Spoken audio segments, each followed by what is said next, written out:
नमस्ते आचार्य जी। नमस्ते जी, नमस्ते। कैसे हैं? ठीक है जी। सबसे पहले तो आप अपने बारे में थोड़ा सा बताएं, आप कहाँ से हैं और आर्य समाज की तरफ कैसे रुख हुआ? जी, मैं आचार्य मोहन आर्य, श्रुत बंधु नाम से जाना जाता है मुझे, और आर्ष गुरुकुल महाविद्यालय नर्मदापुरम मध्य प्रदेश से मैं बिलोंग करता हूँ। वहीं अध्यापन का कार्य और साथ में अध्ययन आदि कार्य भी करता हूँ, और मुख्यतः कार्य गुरुकुल की सेवा करना और आर्य समाज में एक प्रवक्ता के रूप में मैं कार्य करता हूँ, प्रचारक के रूप में कार्य करता हूँ, और आर्य समाज के लिए ही हमेशा तत्पर रहने का प्रयास करता हूँ। आचार्य जी, आपका नाम आचार्य मोहन आर्य श्रुतबंधु है। इसमें श्रुतबंधु को थोड़ा सा समझेंगे, पहली बार सुनने में आया है श्रुतबंधु। जी जी जी। श्रुत बंधु शब्द वैसे मेरा सामान्यतः नाम मोहन आर्य है जी। परंतु जब गुरुकुल में आया तो आचार्य जी ने, स्वामी जी ने आदि ने एक नाम मुझे प्रदान किया, श्रुत बंधु। ये उपाधि होती है क्या? उपाधि नहीं है, एक नाम है। और जब आप वेदों में पढ़ोगे तो यजुर्वेद में और ऋग्वेद में भी एक ऋषि के रूप में श्रुत बंधु शब्द आया। और यदि शब्द को देखें तो श्रुत, श्रुति जिसे हम वेद कहते हैं, तो श्रुत का एक अर्थ ले सकते हैं कि वेद, और बंधु का अर्थ तो सामान्यतः आप जानते हैं मित्र। तो जो वेद का मित्र है वही श्रुत बंधु है। तो वेदों के कार्य करने के लिए हम तत्पर हैं, तो हम श्रुत बंधु हैं। अच्छा अच्छा। तो आचार्य जी, गुरुकुल में फिर कैसे जाना हुआ? मैं सामान्यतः आर्य समाज के विद्यालय में ही प्रारंभ में अध्ययन किया करता था। लगभग 8वीं कक्षा तक मैंने स्कूल में पढ़ाई की। जो स्कूल मेरे जन्म स्थान नगर शाहजहाँपुर जिले में, मध्य प्रदेश में एक जिला है शाहजहाँपुर, इसमें गांव है करजू। वहां पर एक महर्षि दयानंद विद्यालय चलता है। उस विद्यालय में मैं अध्ययन करता था।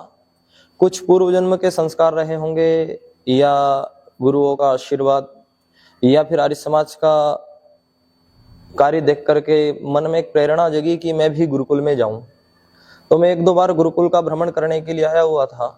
पश्चात जब माता पिता से मैंने विनती कही कि मैं भी गुरुकुल पढ़ने के लिए जाऊंगा, तो माता पिता ने संकोच में आकर के मना कर दिया कि नहीं, गुरुकुल में नहीं भेजेंगे, हम हमारे पास ही रखेंगे। लेकिन फिर मैंने अपना विचार बनाया और एक दिन घर से निकल करके गुरुकुल की ओर आ गया। गुरुकुल में एक शिविर लगा हुआ था, उस शिविर में मैंने भाग लिया, और गुरुकुल के जो आचार्य लोग थे, स्वामी जी आदि थे जी, उन्होंने मेरी योग्यता को देखा। पश्चात घर वालों को भी बता दिया गया कि अब बालक यहीं पढ़ेगा, और तब से ही मैं गुरुकुल में रहने लगा। और गुरुकुल में जब मैंने देखा कि हमारे पूज्यपाद स्वामी जी की दिनचर्या और अन्य आचार्यों गुरुजनों का जो लगन आर्य समाज के प्रति, गुरुकुल के प्रति, बच्चों को सुधारने के प्रति, और दिनचर्या में इस प्रकार बच्चों को ढालना, कि मुझे बहुत अच्छा लगा। तो मैं गुरुकुल में अध्ययन करने लगा, और पश्चात मैंने गुरुकुल में ही अपना संपूर्ण अध्ययन पूर्ण किया। आचार्य जी, एक बात सुनने में आती है कि व्यक्ति के जीवन में जब दुख आता है ना, तब वो अध्यात्म की ओर बढ़ता है। जी जी। आप अध्यात्म की ओर जिस एज में हैं, ऐसा मतलब क्यों किया अध्यात्म की ओर आपने ये पथ चुना? ऐसा क्यों? वो तो क्या है कि ये तो सामान्य मनुष्य के लिए एक प्रश्न हो जाता है कि जब व्यक्ति के जीवन में कोई दुख आता है तो वो अध्यात्म की ओर बढ़ता है। लेकिन विशेष तो हमारे कुछ प्रारब्ध होते हैं, और कुछ इस जन्म के संगति का असर होता है। जब हम अच्छे लोगों के संग में रहते हैं या आध्यात्मिकता के संग में रहते हैं, तो फिर हमें उसी ओर झुकना स्वाभाविक हो जाता है। और आध्यात्मिक का शब्द, जैसे आध्यात्मिकता लिए जाए तो अधि और आत्मिक शब्द को हम देखें, आध्यात्मिक बनता है जी। और आध्यात्मिक शब्द मतलब आत्मा के लिए जिस कार्य को किया जाए। अब जैसे आत्मा के लिए कार्य क्या किया जाता है, हम आत्मा की उन्नति के लिए ध्यान करते हैं, ईश्वर के गुणों का व्याख्यान करते हैं। तो जब ऐसे लोगों के बीच में हम रहेंगे कि जो आध्यात्मिक है, ईश्वर के गुणों का व्याख्यान करते हैं, ईश्वर के गुणों के अनुसार अपने जीवन को ढालते हैं, तो मुख्य तो प्रारब्ध और इस जन्म की संगति का असर होता है कि आप कैसे लोगों के संग में हैं। फिर भले ही आपके जीवन में सुख हो या दुख हो, मनुष्य का आध्यात्मिकता की ओर झुकाव हो ही जाता है। आचार्य जी, अब गुरुकुल से आते हैं, एक अब इसको मिथ्या कहें या क्या पता नहीं, लेकिन कि एक बात बहुत चलती है कि गुरुकुलों में यदि हम बच्चों को पढ़ाएं तो वो बाबा बन जाएगा। वो एक है परसेप्शन बना हुआ है लोगों के दिमाग में, इस पर आपका क्या विचार है? देखिए, ये सामान्य लोगों में इसलिए प्रश्न आता है कि गुरुकुल में जा करके बालक एक बाबा बन जाएगा। जी इस प्रश्न का कारण ये है कि गुरुकुल से तो अनेकों विद्यार्थी निकलते हैं जो प्रोफेसर बनते हैं, बड़ी बड़ी पदों पर स्थापित हैं और बड़ी बड़ी नौकरियां कर रहे हैं, गवर्नमेंट में भी कर रहे हैं, प्राइवेट भी कर रहे हैं। जी लेकिन लोगों को बाबा क्यों दिखते हैं अधिक? क्योंकि बाबा लोग अधिक मंच पर आते हैं, जैसे मैं हूँ। जी अब मेरे साथ में पढ़ने वाले विद्यार्थी कई सारे कार्य कर रहे हैं और अनेकों जगह पर अध्ययन कर रहे हैं, अध्यापन कर रहे हैं और भी अनेकों पदों पर हैं, लेकिन वो लोग मंच पर नहीं है। इसलिए लोगों को दिखता नहीं है कि गुरुकुल क्या देता है। जो व्यक्ति को सामने दिखता है, मंच पर दिखता है, और मंच पर अधिकतर जो साधु संत और बाबा लोग होते हैं वही दिखते हैं। तो लोगों की ये गलत अवधारणा है कि गुरुकुल में पढ़ने के बाद में बालक बाबा बन जाएगा। गुरुकुल में पढ़ने के बाद में बालक जो बनना चाहे वो बन सकता है। डॉक्टर, इंजीनियर ये बन सकते हैं। हाँ, जैसे हम एक सामान्य प्रश्न ले सकते हैं कि जी दुनिया डॉक्टर इंजीनियर बना रही है, बड़े बड़े लोगों को बना रही है, अनेकों पदों पर भेज रही है, लेकिन गुरुकुल क्या ये नहीं बना सकता है क्या?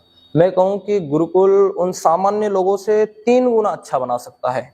जहाँ एक सामान्य विद्यालय या कॉलेज एक बालक को इंजीनियर बनाता है, जी एक बालक को डॉक्टर बनाता है, लेकिन जब गुरुकुल में बालक पढ़ेगा तो गुरुकुल में वो केवल डॉक्टर नहीं बनेगा, मनुष्य प्लस डॉक्टर बनेगा, मनुष्य प्लस इंजीनियर बनेगा। तो गुरुकुल मुख्य रूप से मनुष्य बनाता है, और मनुष्य के बनने के बाद में व्यक्ति यदि डॉक्टर इंजीनियर बनता है तो समाज का बहुत अधिक कल्याण होगा। और एक व्यक्ति यदि डॉक्टर इंजीनियर है और उसके अंदर मनुष्यता नहीं है तो फिर वो किसी काम का नहीं है। गुरुकुलों में जो अध्ययन होता है उसमें जो बुक्स वगैरह रहती हैं वो कैसे क्या रहती हैं, थोड़ा सा बताएंगे? हाँ, गुरुकुल में सामान्यतः लोगों में बहुत कंफ्यूजन होता है हाँ इसको कंफ्यूजन होता है कि गुरुकुल में केवल संस्कृत पढ़ाई जाती है या वेद दर्शन उपनिषद पढ़ाए जाते हैं। आजकल के गुरुकुलों में आप यदि जाकर के देखेंगे, जैसे हमारा गुरुकुल नर्मदापुरम मध्य प्रदेश में है, या आर्य समाज के किसी भी गुरुकुल में जाकर के देखेंगे, तो वहां आपको जो बाहरी विषय होते हैं जैसे अंग्रेजी, गणित, विज्ञान, सामाजिक विज्ञान, कंप्यूटर, सारे विषय पढ़ाए जाते हैं, लेकिन मुख्य हमारी ओर से संस्कृत पढ़ाई जाती है। संस्कृत के कुछ विषय हमारे अलग से होते हैं, तो वो विषय अलग से पढ़ाए जाते हैं। बाकी तो सामान्यतः जो स्कूलों में पढ़ाई होती है वो पढ़ाई गुरुकुलों में आपको मिल सकती है। आचार्य जी, आप आर्य समाज का प्रचार प्रसार करते हैं, इसमें आर्य समाज के बारे में थोड़ा सा बताइए कि आर्य समाज की स्थापना को लेकर क्या मूल कारण रहे होंगे उसमें? जी, देखिए, आर्य समाज की स्थापना का यदि मूल कारण हम देखें जी तो ऋषिवर देव दयानंद सरस्वती ने जो आर्य समाज के नियम लिखे, उसमें जो तीसरा नियम है उसी को यदि हम ले लें, नहीं छठे को नियम को यदि हम लें, तो उसमें आपको आर्य समाज की स्थापना का मूल कारण ही देखने को मिल जाएगा। ईश्वर कह रहे हैं कि संसार का उपकार करना इस समाज का मुख्य उद्देश्य है। बस आर्य समाज का स्थापना का मूल कारण यही है कि संसार का उपकार करना। और दूसरा यदि कारण देखा जाए तो वो आर्य समाज की स्थापना का था कि अविद्या का नाश करना और विद्या की उन्नति करना। जी, ये 2 कारण ही आप आर्य समाज की स्थापना के मूल ले लो कि हमें संसार का उपकार करने के लिए आर्य समाज की स्थापना की गई और साथ ही साथ विद्या की उन्नति के लिए आर्य समाज की स्थापना की गई। तो आर्य समाज की स्थापना का चलिए ये हो गया, लेकिन आर्य समाज के तब के आर्य समाज में और अब के आर्य समाज में अगर कोई अंतर आपको देखने को मिलता है तो क्या अंतर है? देखिए, आप अंतर किस प्रकार के जानना चाह रहे हैं? वैसे यदि सिद्धांतों की बात करूं जी तो आर्य समाज कभी सिद्धांतों से समझौता नहीं करता। जी जो सिद्धांत कल थे वही सिद्धांत आज है, जो सिद्धांत स्थापना के समय थे वही सिद्धांत आज थे। जी लेकिन यदि आप व्यक्तित्व की बात करो कि उस समय कैसे व्यक्तित्व आर्य समाज में हुआ करते थे, कैसी दिनचर्या आर्य समाज में हुआ करती थी, अब वो थोड़ा सा अंतर उसमें आपको देखने को मिल सकता है। लेकिन आर्य समाज में ऐसी कोई चीज नहीं है जिनका हम सुधार चाहें। आर्य समाज जो भी क्रियाकलाप कर रहा है, मेरे प्रकार से वो सारे क्रियाकलाप अच्छे ही हैं, समाज सुधार के लिए ही किए जा रहे हैं। कुछ लोग आरोप लगाते हैं कि आर्य समाज के आने से हिंदू समाज में विघटन हो गया। जी, इस पर आपका क्या विचार? हाँ, अब ये प्रश्न आपका है कि आर्य समाज, कुछ लोग आरोप लगाते हैं। अब वो कुछ लोग आप जो देखोगे ना, वो कुछ लोग कौन है? वो कुछ लोग पौराणिक हैं या विधर्मी हैं, वो ही लोग आर्य समाज के ऊपर आरोप लगा सकते हैं। और मुख्य रूप से तो मैं कहूँ कि पौराणिक लोग ही आरोप लगाते हैं कि आर्य समाज के आने से हिंदुत्व में विघटन हो गया या बट गए, लोग कट गए। मैं सामान्यतः इसका उत्तर देने का प्रयास करूं तो आर्य समाज ने कभी ऐसा कोई कार्य नहीं किया जिससे हिंदू समाज में कोई विघटन हुआ है। बल्कि जो लोग ये प्रश्न करते हैं ना, वो ही लोग विघटन का कारण है। मुख्य रूप से हिंदू समाज या सनातन समाज, जो भी हमारी समाज है, इसमें विघटन का कारण मुख्य रूप से वो ही लोग हैं जो ये प्रश्न अपने मन में लाते हैं। जैसे मैं आपको एक विचारधारा बताऊं, जहां अपनी ही गुरु परंपरा में आपस में एक दूसरे को अपशब्द कहे जाते हो, कोई अपने गुरु को कुछ कह रहा है, कोई अपने गुरु को कुछ कह रहा है। रामभद्राचार्य जी अपनी ही परंपरा के किसी गुरु को कोई कुछ कह रहा है, और रामभद्राचार्य के शिष्य उनको कुछ कह रहे हैं। ये आपसी में गुरु परंपरा में आपसी लड़ाइयां, तो ये क्या विघटन का कारण नहीं है? आप जहां देखोगे बस ये ही लोग विघटन का कारण बन रहे हैं। मुरारी बापू जो सनातन धर्म के माने जाते हैं, अपनी कथाओं में अली मोला करते हैं, तो मुख्य रूप से तो विघटन का कारण यही लोग हैं। आर्य समाज ने तो जो भी कार्य किए हैं वो कार्य केवल समाज को जोड़ने के लिए ही किए हैं। कितनी शुद्धि सभा के द्वारा और शुद्धि आंदोलन कितने आर्य समाज ने किए? आर्य समाज ने तो लोगों को और जोड़ा है, काटने का कार्य नहीं किया है। काटने का कार्य तो यही लोग कर रहे हैं जो अपने मन में ऐसे प्रश्न लाते हैं, और प्रश्न भी वो आर्य समाज के प्रति लाते हैं। देखिए, आर्य समाज तो इस समाज को सुधारने के लिए एक प्रकार से एक डॉक्टर का कार्य कर रहा है कि वो मरीजों को सुधारने का कार्य कर रहा है। लेकिन मरीजों को यदि अपना डॉक्टर ही अपना विरोधी लगे तो फिर समाज कैसे सुधर सकती है? और बात करूं, आर्य समाज एक सेवक का कार्य करता है। सेवक का कार्य होता है कि समाज में जो गंदगी है उसको साफ करना, झाड़ू पोछा करना। बस आर्य समाज भी वही काम कर रहा है। आर्य समाज में जो भी गंदगी फैली हुई है उसको साफ सफाई करने का ही कार्य कर रहा है। अब लोगों को यदि ये साफ सफाई ही विघटन का कार्य दिखती है तो हाँ, हम ऐसा ही विघटन करेंगे, हम ऐसे ही साफ सफाई करते हुए आगे बढ़ते चले जाएंगे। आचार्य जी, लोगों में ये मानना है कि आर्य समाज जो है वो विवाह की संस्था है, ऐसा भी सोचते हैं लोग। उनको क्या उत्तर देना चाहिए? कैसी संस्था है? जो विवाह कराती है, शादी करानी है आर्य समाज में चले जाओ, अच्छा। भाग के किसी को शादी करनी है आर्य समाज में चले जाओ, इस तरह से बहुत लोगों में वो रहता हाँ, लेकिन ये परंपरा हम भी इसको सही नहीं मानते हैं। है। आर्य समाज विवाह कराता है, ये सत्य बात है, लेकिन केवल इस बात से कि भगे हुओं का शादी कराती है, ये कुछ आर्य समाजों में आपको देखने को मिलेगा। और कुछ लोग तो ये भी आरोप लगाते हैं कि आर्य समाज हिंदू लड़कियों की शादी मुसलमान लड़कों के साथ में करा देती है। लेकिन आपको आज तक आर्य समाजों में कहीं भी ये प्रमाण देखने को नहीं मिलेगा कि आर्य समाज ने किसी हिंदू लड़की की मुस्लिम लड़की से शादी कराई। आर्य समाज ने हमेशा जो कार्य किया है, मुस्लिम लड़की की हिंदू लड़की से शादी अवश्य कराई है। और आर्य समाज हाँ, शादी कराता है, विवाह संस्कार कराता है, लेकिन आप उसको इस बात में न ले कि भगे हुओं की शादी कराता है। कुछ लोग होते हैं जो सब समाजों में कुछ न कुछ गलत व्यक्ति होते हैं, जी। तो उन व्यक्तियों के कारण हमारे समाज का नाम खराब ना हो, आर्य समाज भगवाओं की शादी नहीं कराता है। आर्य समाज शुद्ध वैदिक रीति से शादी कराता है। अच्छा, आर्य समाज और हिंदू धर्म क्या अलग अलग हैं? इसको कैसे समझाएंगे? अच्छा, हिंदू आर्य समाज और हिंदू, इन दोनों में क्या अंतर है?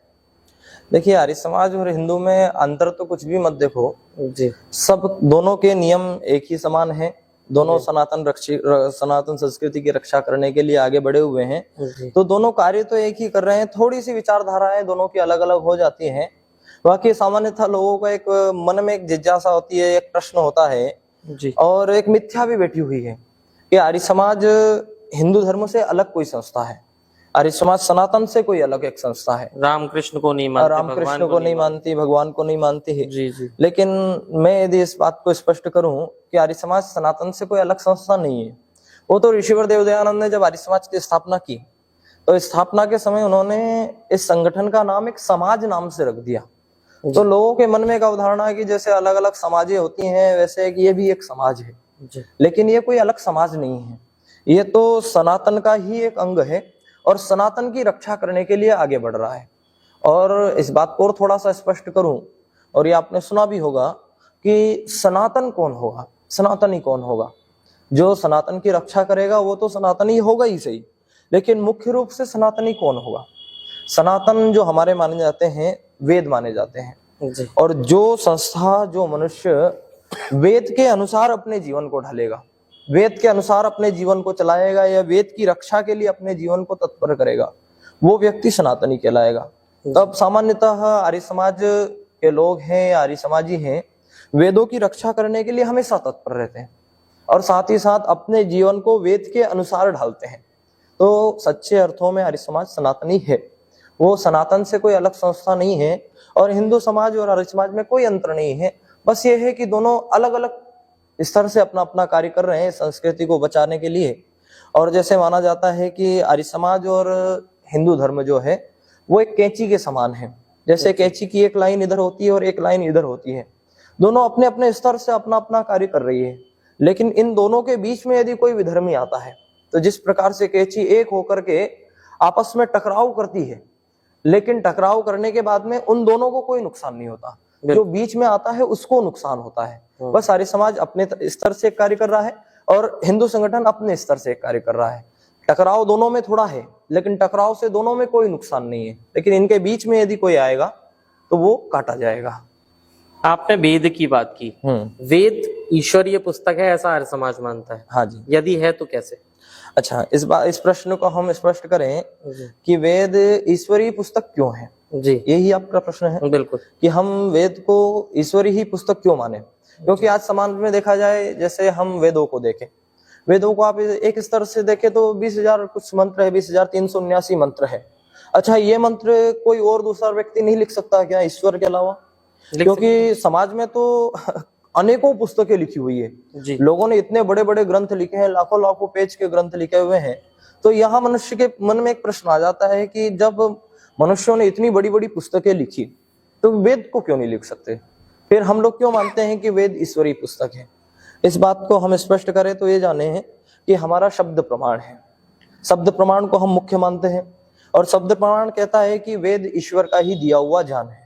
पुस्तक के रूप में तो ऋषि मुनियों ने लिखा, परंतु मूल जो ज्ञान है, जो आत्माओं की ऋषियों की आत्मा में ईश्वर ने दिया, वो भगवान ने ही दिया है।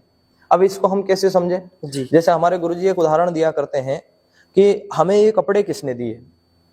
जैसे मैं अपना देखूं तो हमारे कुछ शिष्यों ने या कुछ हमारे लोगों ने हमें ये कपड़े प्रदान कर दिए दान स्वरूप।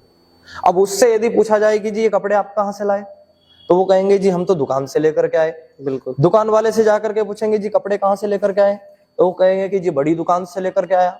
बड़ी दुकान के पास में जाएंगे, जी कहाँ से लाए, तो बोले फैक्ट्री कारखाने से लेकर के आया। अब जब कारखाने फैक्ट्री में जाकर के देखोगे, उनसे पूछोगे कि जी आप कपड़े कहाँ से लाए, आपने कैसे बनाए, तो वो कहेंगे कि जी हमने तो धागे से बनाए। अब उसका मूल देखेंगे जाकर के कि जी धागा कहाँ से आया, तो मूल में जाएंगे तो और पता लगेगा कि कपास से धागा बनता है। अब जाएंगे कपास कहाँ से आया, तो किसानों से कपास मिला। किसानों से पूछेंगे जी कपास कहाँ से उगा, तो कहेंगे कि जी हमने जमीन में उगाया। अब उस कपास का यदि मूल देखा जाए तो वो मूल कहीं ना कहीं परमात्मा का दिया हुआ ही है। ऐसे ही पदार्थों के इसमें देखे हम तो जान के इसमें आ जाइए, हमें ज्ञान किसने दिया? आपको कोई भी ज्ञान है या मुझे कोई ज्ञान है, वो ज्ञान किसने दिया? हमें हमारे गुरुओं ने दिया। अब हम अपने गुरुओं से जाकर के पूछे कि जी आपको ये ज्ञान किसने दिया, तो वो कहेंगे कि जी उनके गुरुओं ने। अब उनके गुरुओं ने ऐसे मूल में जाएंगे तो मूल में तो आपको वही व्यक्ति मिलेंगे जो सृष्टि में सर्वप्रथम आए। अग्नि वायु आदित्य अंगिरा का यदि नाम लो आप, तो अग्नि वायु आदित्य अंगिरा आदि ऋषि हैं जिनके द्वारा हमें ज्ञान प्राप्त हुआ। अब उनको वो ज्ञान कहाँ से प्राप्त हुआ, तो वो ज्ञान ईश्वर के द्वारा ही प्राप्त हुआ है। और सामान्यतः मनुष्य को आप देखो ना, तो मनुष्य के अंदर ये स्वाभाविक गुण है कि उसको ज्ञान दूसरों से ही प्राप्त होता है, स्वयं अधिक प्राप्त नहीं होता है। तो दूसरों से मूल में आपको ईश्वर ही प्राप्त होगा। और भी यदि इसका हम शब्द प्रमाण देखें तो वेद स्वयं कहता है, वेद में एक ज्ञान सूक्त आता है और उस ज्ञान सूक्त में पहला ही मंत्र है बृहस्पति प्रथमम वाचो, कि बृहस्पति परमात्मा ने सर्वप्रथम वेद का ज्ञान हमें प्रदान किया। जो भी ज्ञान है वो परमात्मा ने हमें प्रदान किया। तो देखिए बहुत सारे लोग ये मानते हैं कि ये पौरुषेय है वेद, लेकिन आर्य समाज और अधिकतर हमारे सारे ऋषि मुनि और बड़े बड़े लोग यही बात स्पष्ट करेंगे कि वेद अपौरुषेय है, वेद परमात्मा के दिए हुए ज्ञान है। चलिए ये तो हो गया वेद परमात्मा का दिया हुआ ज्ञान है जी। अब वेद संस्कृत में ही क्यों है? यदि सरल भाषा हिंदी में हो तो आम जनमानस को पढ़ने में आसानी होगी, सभी को उसका लाभ मिल सकेगा। हाँ, ये प्रश्न अच्छा है आपका कि वेद संस्कृत में ही क्यों दिए गए। बिल्कुल। अच्छा, अब आपसे एक प्रश्न करूं कि जब वेद का ज्ञान दिया गया था तब हिंदी भाषा थी क्या? नहीं। अंग्रेजी भाषा नहीं थी, कोई भी भाषा आप देख लो, बोली देख लो, कोई भाषा इस दुनिया में नहीं थी। उस समय केवल एक ही भाषा थी, संस्कृत।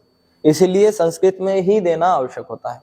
और आजकल क्या है कि अनेकों भाषाएं दुनिया में हैं जी। अब यदि कोई कह दे कि जी वेद का ज्ञान तो हिंदी में, यदि हिंदी में ही मान ले, तो फिर अंग्रेजी वाले कहेंगे कि जी अंग्रेजी में क्यों नहीं दिया, और दूसरे वाले मराठी वाले कहेंगे जी मराठी में क्यों नहीं दिया।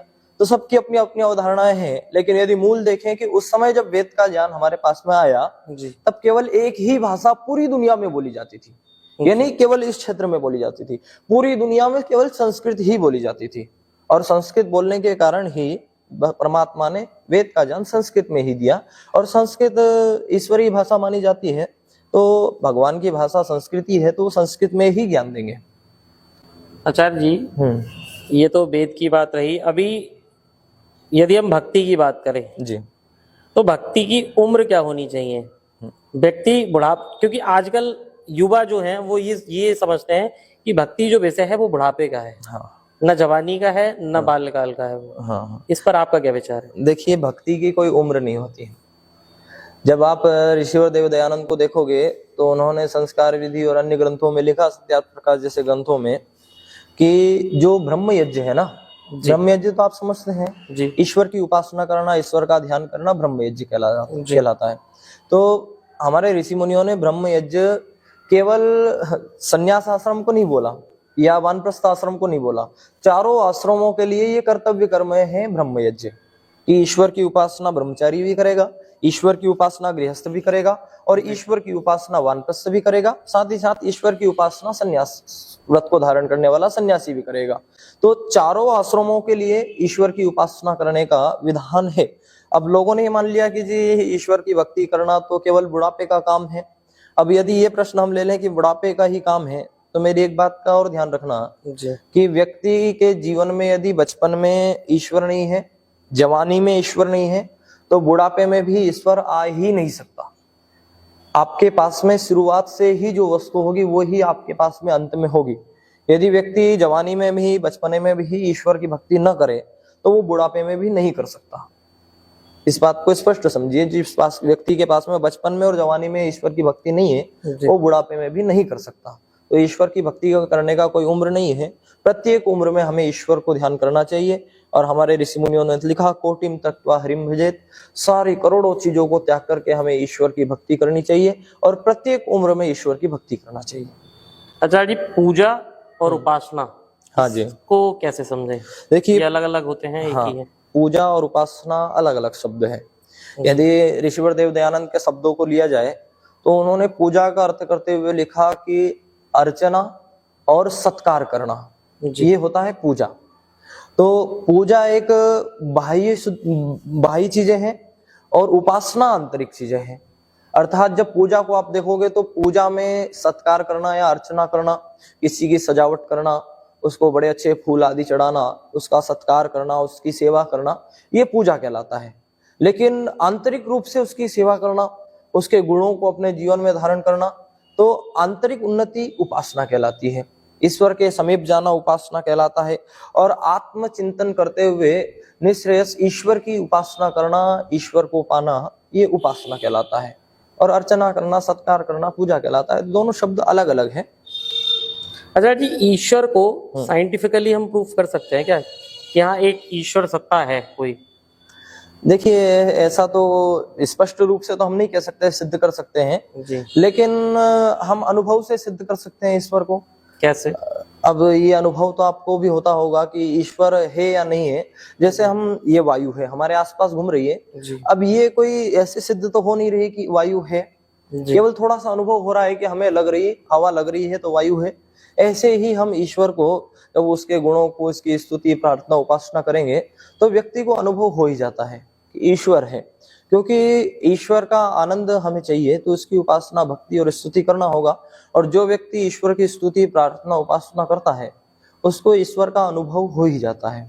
और ये बड़े बड़े जो ध्यानी लोग होते हैं, ईश्वर को जानने मानने वाले व्यक्ति होते हैं, उनसे जाकर के आप प्रश्न करोगे तो स्पष्ट रूप से आप कहोगे कि हाँ, मुझे अनुभव ईश्वर का होता है। और कभी आप भी संध्या उपासना करते होंगे तो वहां आपको भी अनुभव होता होगा कि ईश्वर है। तो उसको ऐसे बिल्कुल सिद्ध तो नहीं कर सकते कि जी हाँ ईश्वर है ही, लेकिन अनुभव से उसे जाना जा सकता है कि हाँ ईश्वर है। उसके आनंद से जाना जा सकता है कि हाँ ईश्वर है। आचार्य जी, सारी अभी पूजा उपासना की हमने बात की, आपने बोला फूल चढ़ाना और ये सब करना। अब यदि मैं बात करूं, दुनिया में सभी जगह मूर्ति पूजा होती है, हाँ, तो इसका, और आर्य समाज मानता है, मूर्ति पूजा को नहीं मानता। तो इतने सारे लोग जो मूर्ति पूजा कर रहे हैं, इनको फल मिलेगा या नहीं मिलेगा? हम सही हैं, वो सही हैं, ये हाँ, क्या है ये? देखिए, एक सच्ची श्रद्धा होती है जी और एक अंधी श्रद्धा होती है। जी श्रद्धा दोनों में है, आर्य समाजियों में भी है जी। और जो मूर्ति पूजा कर रहे हैं उनमें भी श्रद्धा है। बिल्कुल। वो भी श्रद्धा पूर्वक ही ईश्वर की उपासना कर रहे हैं। लेकिन एक सच्ची श्रद्धा और एक होती है और एक अंधी श्रद्धा होती है। तो यदि आप सच्ची श्रद्धा से ईश्वर की उपासना करते हैं तो आपको उसका पूर्णतः फल मिलेगा, और यदि अंधश्रद्धा से ईश्वर की उपासना करते हैं तो उसका थोड़ा फल मिलेगा। जैसे कोई आपका सत्कार कर रहा है या फिर आपके नाम का व्याख्यान कर रहा है, आपके गुणों को वो बता रहा है समाज में, तो वो यदि आपको सही सही और पूरे स्पष्ट सच सच आपके गुणों को बताएगा या समाज के लोगों को बताएगा तो आप पूर्णतः उसके लिए प्रसन्न होंगे जी। लेकिन यदि वो थोड़ा बहुत ही इधर उधर होकर के कुछ प्रशंसा करेगा, भले ही वो भावुक होकर के कुछ अलग प्रशंसा कर रहा है, लेकिन प्रशंसा तो आपकी ही कर रहा है, तो वहां आप पूरे प्रसन्न नहीं होंगे उससे, थोड़े बहुत प्रसन्न हो जाएंगे।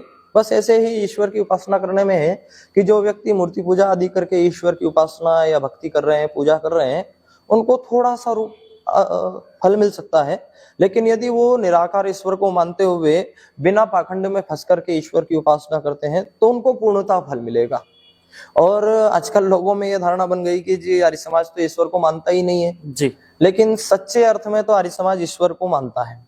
ये लोग जो कहते हैं कि जी मूर्ति पूजा हम करते हैं तो क्या गलत है, क्या क्या सही है, आर्य समाज क्यों विरोध करता है, मैं कहता हूँ आर्य समाज मूर्ति पूजा का विरोध नहीं करता है, मूर्तियों का विरोध नहीं करता है। उसकी पूजा जा करके आप जो उसको चढ़ावा चढ़ा रहे हैं, उसको खिला पिला रहे हैं, उसका विरोध आर्य समाज सच्चे अर्थ में करता है। लोगों के अर्थ में सामान्य यह बन जाता है कि जी आर्य समाज तो बिल्कुल मंदिरों का भी विरोध करता है, आर्य समाज तो सब चीजों का विरोध करता है। आर्य समाज कभी इन चीजों का विरोध नहीं करता। अब देखना, जब हैदराबाद में उस्मान अली नामक उस व्यक्ति ने मंदिरों में ताले लगा दिए थे, हिंदुओं को मंदिरों में जाने नहीं दिया जा रहा था, तब वहां पर कौन गया था? कोई दूसरा व्यक्ति नहीं गया, आर्य समाज के व्यक्ति वहां गए, आर्य समाज के लोगों ने वहां जाकर के ताले खुलवाए। तो आर्य समाज मूर्तियों का विरोध नहीं करता है। रखो, आप हमारे महापुरुषों की मूर्तियां बनाओ, लेकिन उनकी पूजा करके आप उन्हीं में उपासना को ढूंढो तो वो गलत हो जाता है। और आजकल के अर्थ में मैं यदि सामान्य अर्थ में ले लूं कि लोगों को बुरा भी न लगे, तो मैं एक मूर्ति पूजा को एक तरीके से सही समझा सकता हूँ कि हाँ, वो थोड़े अर्थ में सही हो सकती है। जैसे आप हमारे सृष्टि के आदि में जाओगे तो हमारे जो ऋषि मुनि थे, अग्नि, वायु, आदित्य, अंगिरा, ब्रह्मा, बृहस्पति, इंद्र, भारद्वाज, जितने भी ऋषि हुए, ये ऋषि मुनियों की जो IQ लेवल था, बुद्धि थी, बहुत उच्च लेवल की थी, बहुत अधिक ये लोग जानते थे। तो इनको न तो पुस्तक की आवश्यकता थी, न कुछ ज्यादा जलाने की आवश्यकता थी, क्योंकि इनकी बुद्धि बहुत अधिक तेज थी। तो इसलिए भी आपने सुना होगा कि वेदों को भी पहले लिखा हुआ नहीं गया था, लोग सुनते हुए आए, श्रुति रूप में वेद चलते आए, तो लोगों की बुद्धि बहुत तेज थी। लेकिन फिर धीरे धीरे धीरे धीरे सामान्यतः लोगों की बुद्धि कमजोर होती चली गई। फिर बुद्धि इतनी कमजोर हुई कि व्यक्ति ईश्वर को भी नहीं जानने लगा, ईश्वर को भी भूलने लगा। तो वहां मैं सामान्य अर्थ में कहूं कि हमारे कुछ लोगों ने विचार किया होगा कि व्यक्ति का ध्यान केंद्रित नहीं होता है, व्यक्ति ईश्वर को जान नहीं पा रहा है। तो हमारे पूर्वजों ने एक छोटा सा अर्थ निकाला कि क्यों ना हम एक मूर्ति को रखें और उस मूर्ति में व्यक्ति का ध्यान केंद्रित करने को प्रयास करें। और जब व्यक्ति मूर्ति में ध्यान केंद्रित करेगा और उसका ध्यान केंद्रित हो जाएगा तो वो मूर्ति को हटा करके सच्चे ईश्वर, निराकार ईश्वर की उपासना करने लगेगा। कुछ लोगों ने ये सोच करके मूर्ति में ईश्वर को जानना, अपने ध्यान को केंद्रित करने के लिए मूर्ति में अपने ईश्वर को खोजना चाहा होगा। जैसे मैं एक सामान्य उदाहरण आपको दूं कि एक छोटा बच्चा होता है, उसको हम सिखाते हैं ए फॉर एप्पल। अब जब तक उसको हम नहीं दिखाएंगे पुस्तक में या फिर सामान्य स्पष्ट रूप से नहीं दिखाएंगे कि एप्पल ऐसा होता है, गोल गोल होता है, लाल लाल होता है, तब तक वो बालक सीख नहीं सकता कि ए फॉर एप्पल होता है। उसको दिखाना होगा हमें, या तो फोटो में दिखाना होगा या कैसे भी दिखाना होगा। अब जब व्यक्ति बड़ा हो जाता है या हम बड़े हो गए तो अब हमारे सामने भले ही एप्पल नहीं लाया जाए, लेकिन फिर भी हम ए फॉर एप्पल बोलने पे हमारे दिमाग में वो आकृति बन जाएगी। ऐसे ही आप सामान्य अर्थ, अब पूरी दुनिया यदि मूर्ति पूजा में चली गई है तो उनके लिए मैं यही संदेश देना चाहूंगा कि मूर्ति पूजा आपको ईश्वर का ध्यान करने की एक पहली सीढ़ी है कि आप उसमें उसी प्रकार ध्यान लगाओ कि जैसे एक बालक लगा रहा है कि एप्पल ऐसा होता है, कि भगवान ऐसा होता है, बहुत बलशाली है, सबकी रक्षा करने वाला है, हमें इसमें ध्यान लगाना चाहिए। लेकिन जब आपका ध्यान केंद्रित हो जाए, आप सही प्रकार से ईश्वर को जान जाओ, तब आप उस मूर्ति को अपने सामने से हटा करके उस परमात्मा को सर्वत्र और निराकार मानने का प्रयास करना। आचार्य जी, आजकल सोशल मीडिया का दौर है। हाँ। अब इस युग में हर तरफ नए नए बाबा, नए नए ज्ञानी लोग, ये लोग देखने में आते हैं। हम्म। अब ऐसे में मतलब कैसे डिसाइड करें कि कौन सही है कौन गलत है? अच्छा, हाँ ये भी ठीक है, क्योंकि जब भी हम मोबाइल खोलते हैं तो एक जी नया बाबा हमें दिखता है, बिल्कुल। और जब नया बाबा आता है तो एक नया भगवान भी आता है उनके रोज साथ नए में। भगवान, नए बाबा, हाँ, ये सब चीजें देखने को नए बाबा और नए भगवान, मैं कह रहा हूँ ना, एक नया बाबा आएगा तो वो अपना अलग से एक भगवान लेकर के आएगा। बिल्कुल। और जब जब नए बाबा आए उन्होंने अपना एक नया भगवान, नई बातें, जी तो मनुष्य के दिमाग में बहुत सारी विचारधारा बन जाती है कि जी किसको मानूं, किसकी बातों को मैं अपने स्मरण करूं। तो वहां मैं इतना ही कहना चाहूंगा कि यदि आप लोग सत्यार्थ प्रकाश पढ़ते हैं जी तो आपकी बुद्धि तर्क बुद्धि होगी, और मनुष्य के पास में जब तर्क होगा ना जी तो वो उस चीज को सही और गलत को समझ पाएगा कि क्या सही है, क्या गलत है, क्या सत्य है, क्या असत्य है, किसको मानना चाहिए, किसको नहीं मानना चाहिए।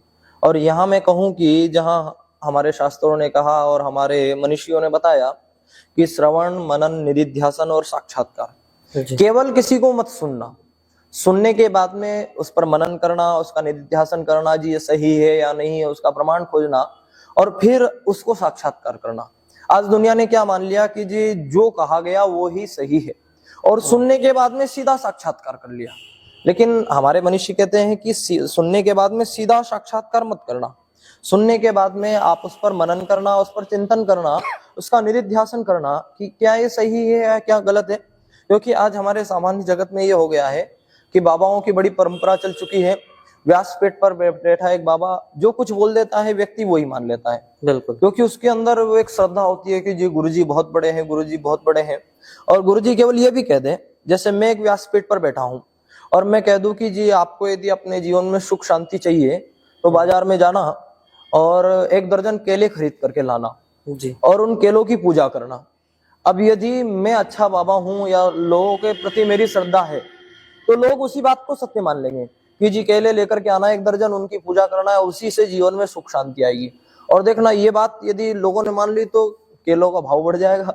तो बस लोगों के मन में यही है कि जी सत्य वचन महाराज, जो आपने कह दिया वही सत्य है। जी और जब बड़े बड़े बाबाओं या इनकी कथाओं में जाओगे ना तो वहां पर बाहर एक बोर्ड लगा हुआ होता है। हमारे सामान्य विद्वान लोग भी ये बात बताया करते हैं कि बोर्ड लगा हुआ होता है कि जूते और बुद्धि बाहर छोड़ करके आए, आपको यहाँ पर जो सुनाया जाएगा उसी को सुनना है और कोई प्रश्न नहीं करना है। इसलिए आर्य समाज का जो मंच होता है, आर्य समाज उस बात का विरोध करते हुए कहता है कि हम जो कह रहे हैं उसको आपको सुनना है, सुनने के बाद में उस पर मनन करना है, चिंतन करना है, निधिध्यासन करना है, उसके बाद में अपने जीवन में धारण करना है। और आर्य समाज में एक बहुत बड़ी अच्छी धारणा और है, अच्छा एक नियम और है कि जब भी आर्य समाज के कार्यक्रम होते हैं या मंची कार्यक्रम होते हैं, व्याख्यान उपदेश होते हैं, तो वहां पर वक्ता को एक छूट होती है, जहां सामान्य पौराणिकों की कथाओं में या सामान्य कथाओं में छूट नहीं होती है कि व्यक्ति कोई भी प्रश्न कर सकता है। हम कुछ बोल रहे हैं उसके प्रत्युत्तर में भी वो प्रश्न कर सकता है, या उसके मन में कोई भी प्रश्न हो तो वो प्रश्न वो कर सकता है। तो ये केवल आपको आर्य समाज में ही खूबी देखने को मिलेगी। तो जहां इतने बाबा और इतने भगवान हो चुके हैं तो हम शुद्ध बाबा और शुद्ध भगवान को मानने का प्रयास करें, एक सच्चा गुरु अपने जीवन में बनाने का प्रयास करें। क्योंकि दुनिया में आजकल इतने बाबा और इतने भगवान होते जा रहे हैं कि मनुष्य संकोच में पड़ जाता है कि इसका हम उपासना करें, किसको जाने, किसकी बातें सुने। तो जब आपकी तर्क बुद्धि होगी तो आप स्वयं ही उसको तर्क पूर्वक समझ सकेंगे कि क्या सही है और क्या गलत है।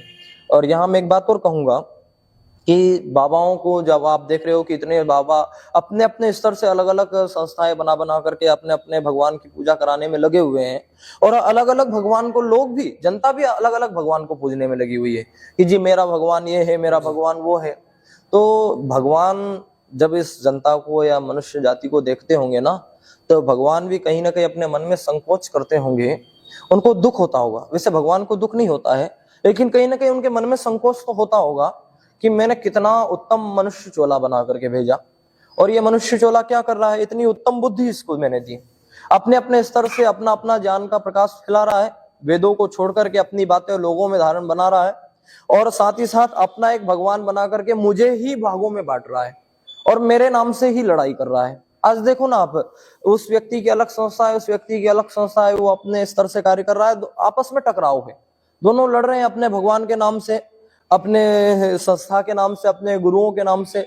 तो भगवान को कहीं ना कहीं ये संकोच होता होगा कि इतना उत्तम चोला बना करके मैंने भेजा, और देखिए आज जनता कैसे इसमें मेरे नाम से ही लड़ाई करने में लगी हुई है और मेरे दिए हुए ज्ञान के नाम पर ही लड़ाई कर रही है, उसको छोड़ करके अपना ज्ञान बनाते जा रही है।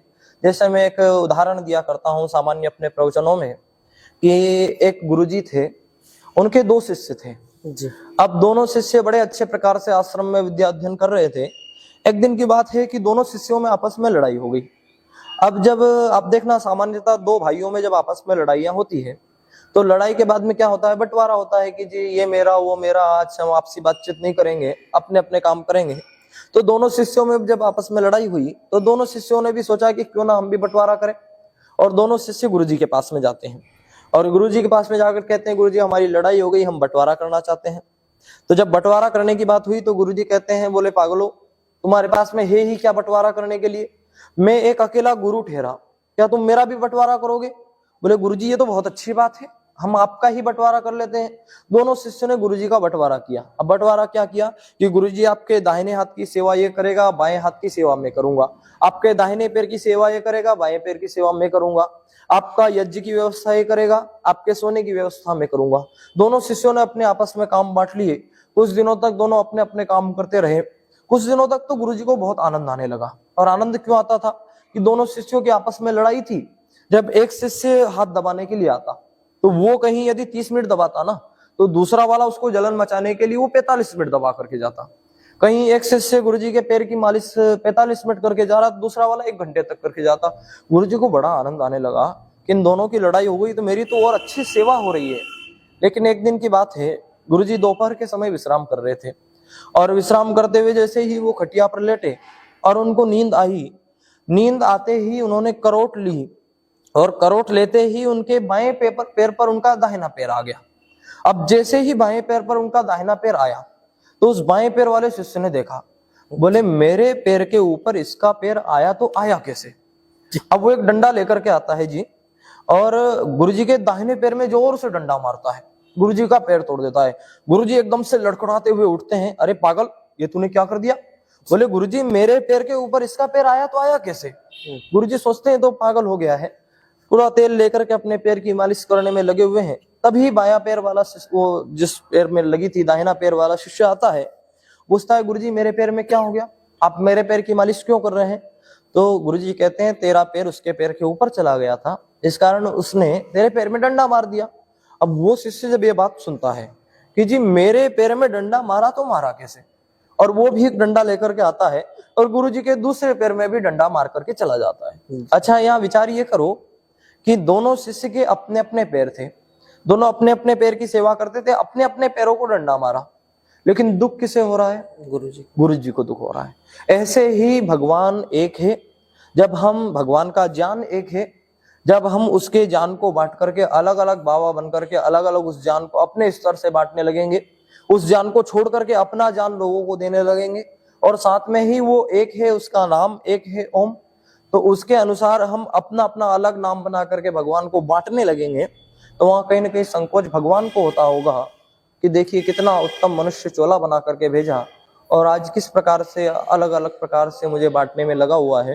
तो हमें एक और शुद्ध परमात्मा की उपासना करनी चाहिए।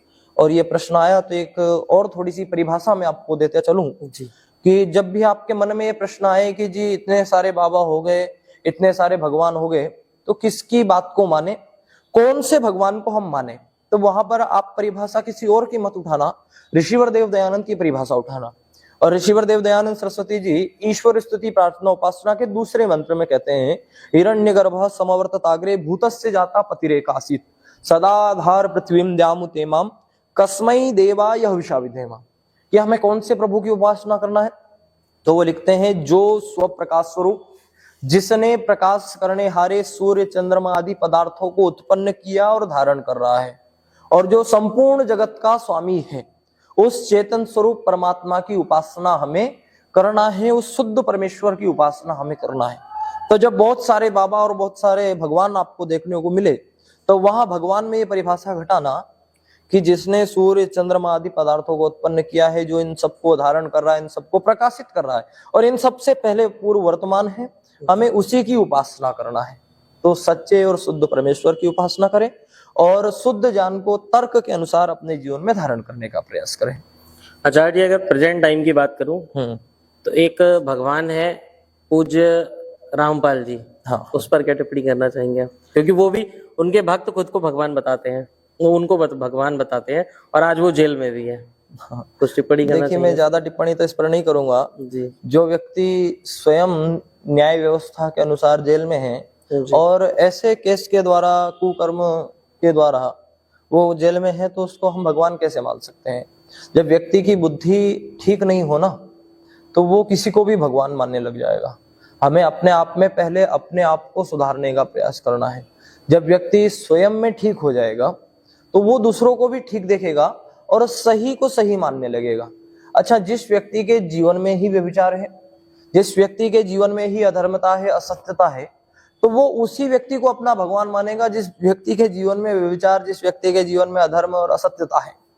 तो जब व्यक्ति स्वयं सुधर जाएगा कि जी मैं अच्छा व्यक्ति हूँ, मैं सत्य बोलने वाला, मैं धार्मिक व्यक्ति हूँ, तो वो फिर दूसरों में कहीं ना कहीं वो चीजें देखने लगता है। तो मैं वो ये कहूँ कि जो व्यक्ति ही रामपाल को अपना भगवान मान रहे हैं, मैं कहीं ना कहूँ वो व्यक्ति भी गलत है, वो व्यक्ति भी दुष्कर्म करने वाले हैं, तभी वो ऐसे व्यक्ति को अपना भगवान मान रहे हैं। तो पहले मैं सभी सामाजिक लोगों को यही प्रेरणा देना चाहूंगा कि किसी को भी आप मानो तो उसको तर्क पूर्वक मानना कीजिए। भगवान कैसे हो सकता है? जहां हमारे ऋषि मुनियों ने लिखा, हमारे वेद कह रहे हैं कि जो स्वप्रकाश स्वरूप है, अरे रामपाल में कौन सा प्रकाश है? और जिसने सूर्य चंद्रमा आदि पदार्थ उत्पन्न किए, रामपाल ने कौन से सूर्य चंद्रमा आदि पदार्थ उत्पन्न कर दिए? वो तो एक पत्ता भी नहीं बना सकता, अपने शरीर का एक बाल नहीं बना सकता, तो वो भगवान कैसे हो गया? तो भगवान यदि आप मानना है तो उसकी सच्ची परिभाषा को पहले जानना होगा, सच्चे लोगों से जानना होगा। अच्छा, हम क्या करते हैं कि जब भी भगवान की बात आती है ना, तो जैसे विचार करो, हमें यदि घर बनाने की आवश्यकता है तो हम मिस्त्री के पास में जाते हैं जी। यदि हमें कोई पुल आदि या मकान आदि की आवश्यकता है, उसके नक्शे की आवश्यकता है, इंजीनियर के पास में जाएंगे। कोई केस लड़ने की आवश्यकता है, वकील के पास में जाएंगे। बीमार है तो डॉक्टर के पास में जाएंगे। लेकिन जब भगवान को जानने की आवश्यकता होती है हमें, तो तब हम भगवान को जानने वाले व्यक्ति के पास में नहीं जाते हैं, उसके विशेषज्ञ के पास में नहीं जाते हैं। हम ऐसे रामपाल जैसे व्यक्ति के पास में चले जाते हैं जो भगवान को ना तो जानता है, ना भगवान के सच्चे स्वरूप को जानता है। जो व्यक्ति अपने को ही भगवान बता दे, एक सामान्य व्यक्ति या फिर अच्छी बुद्धि वाला व्यक्ति कभी भी इस बात को नहीं मानेगा कि एक मनुष्य कभी भगवान हो सकता है।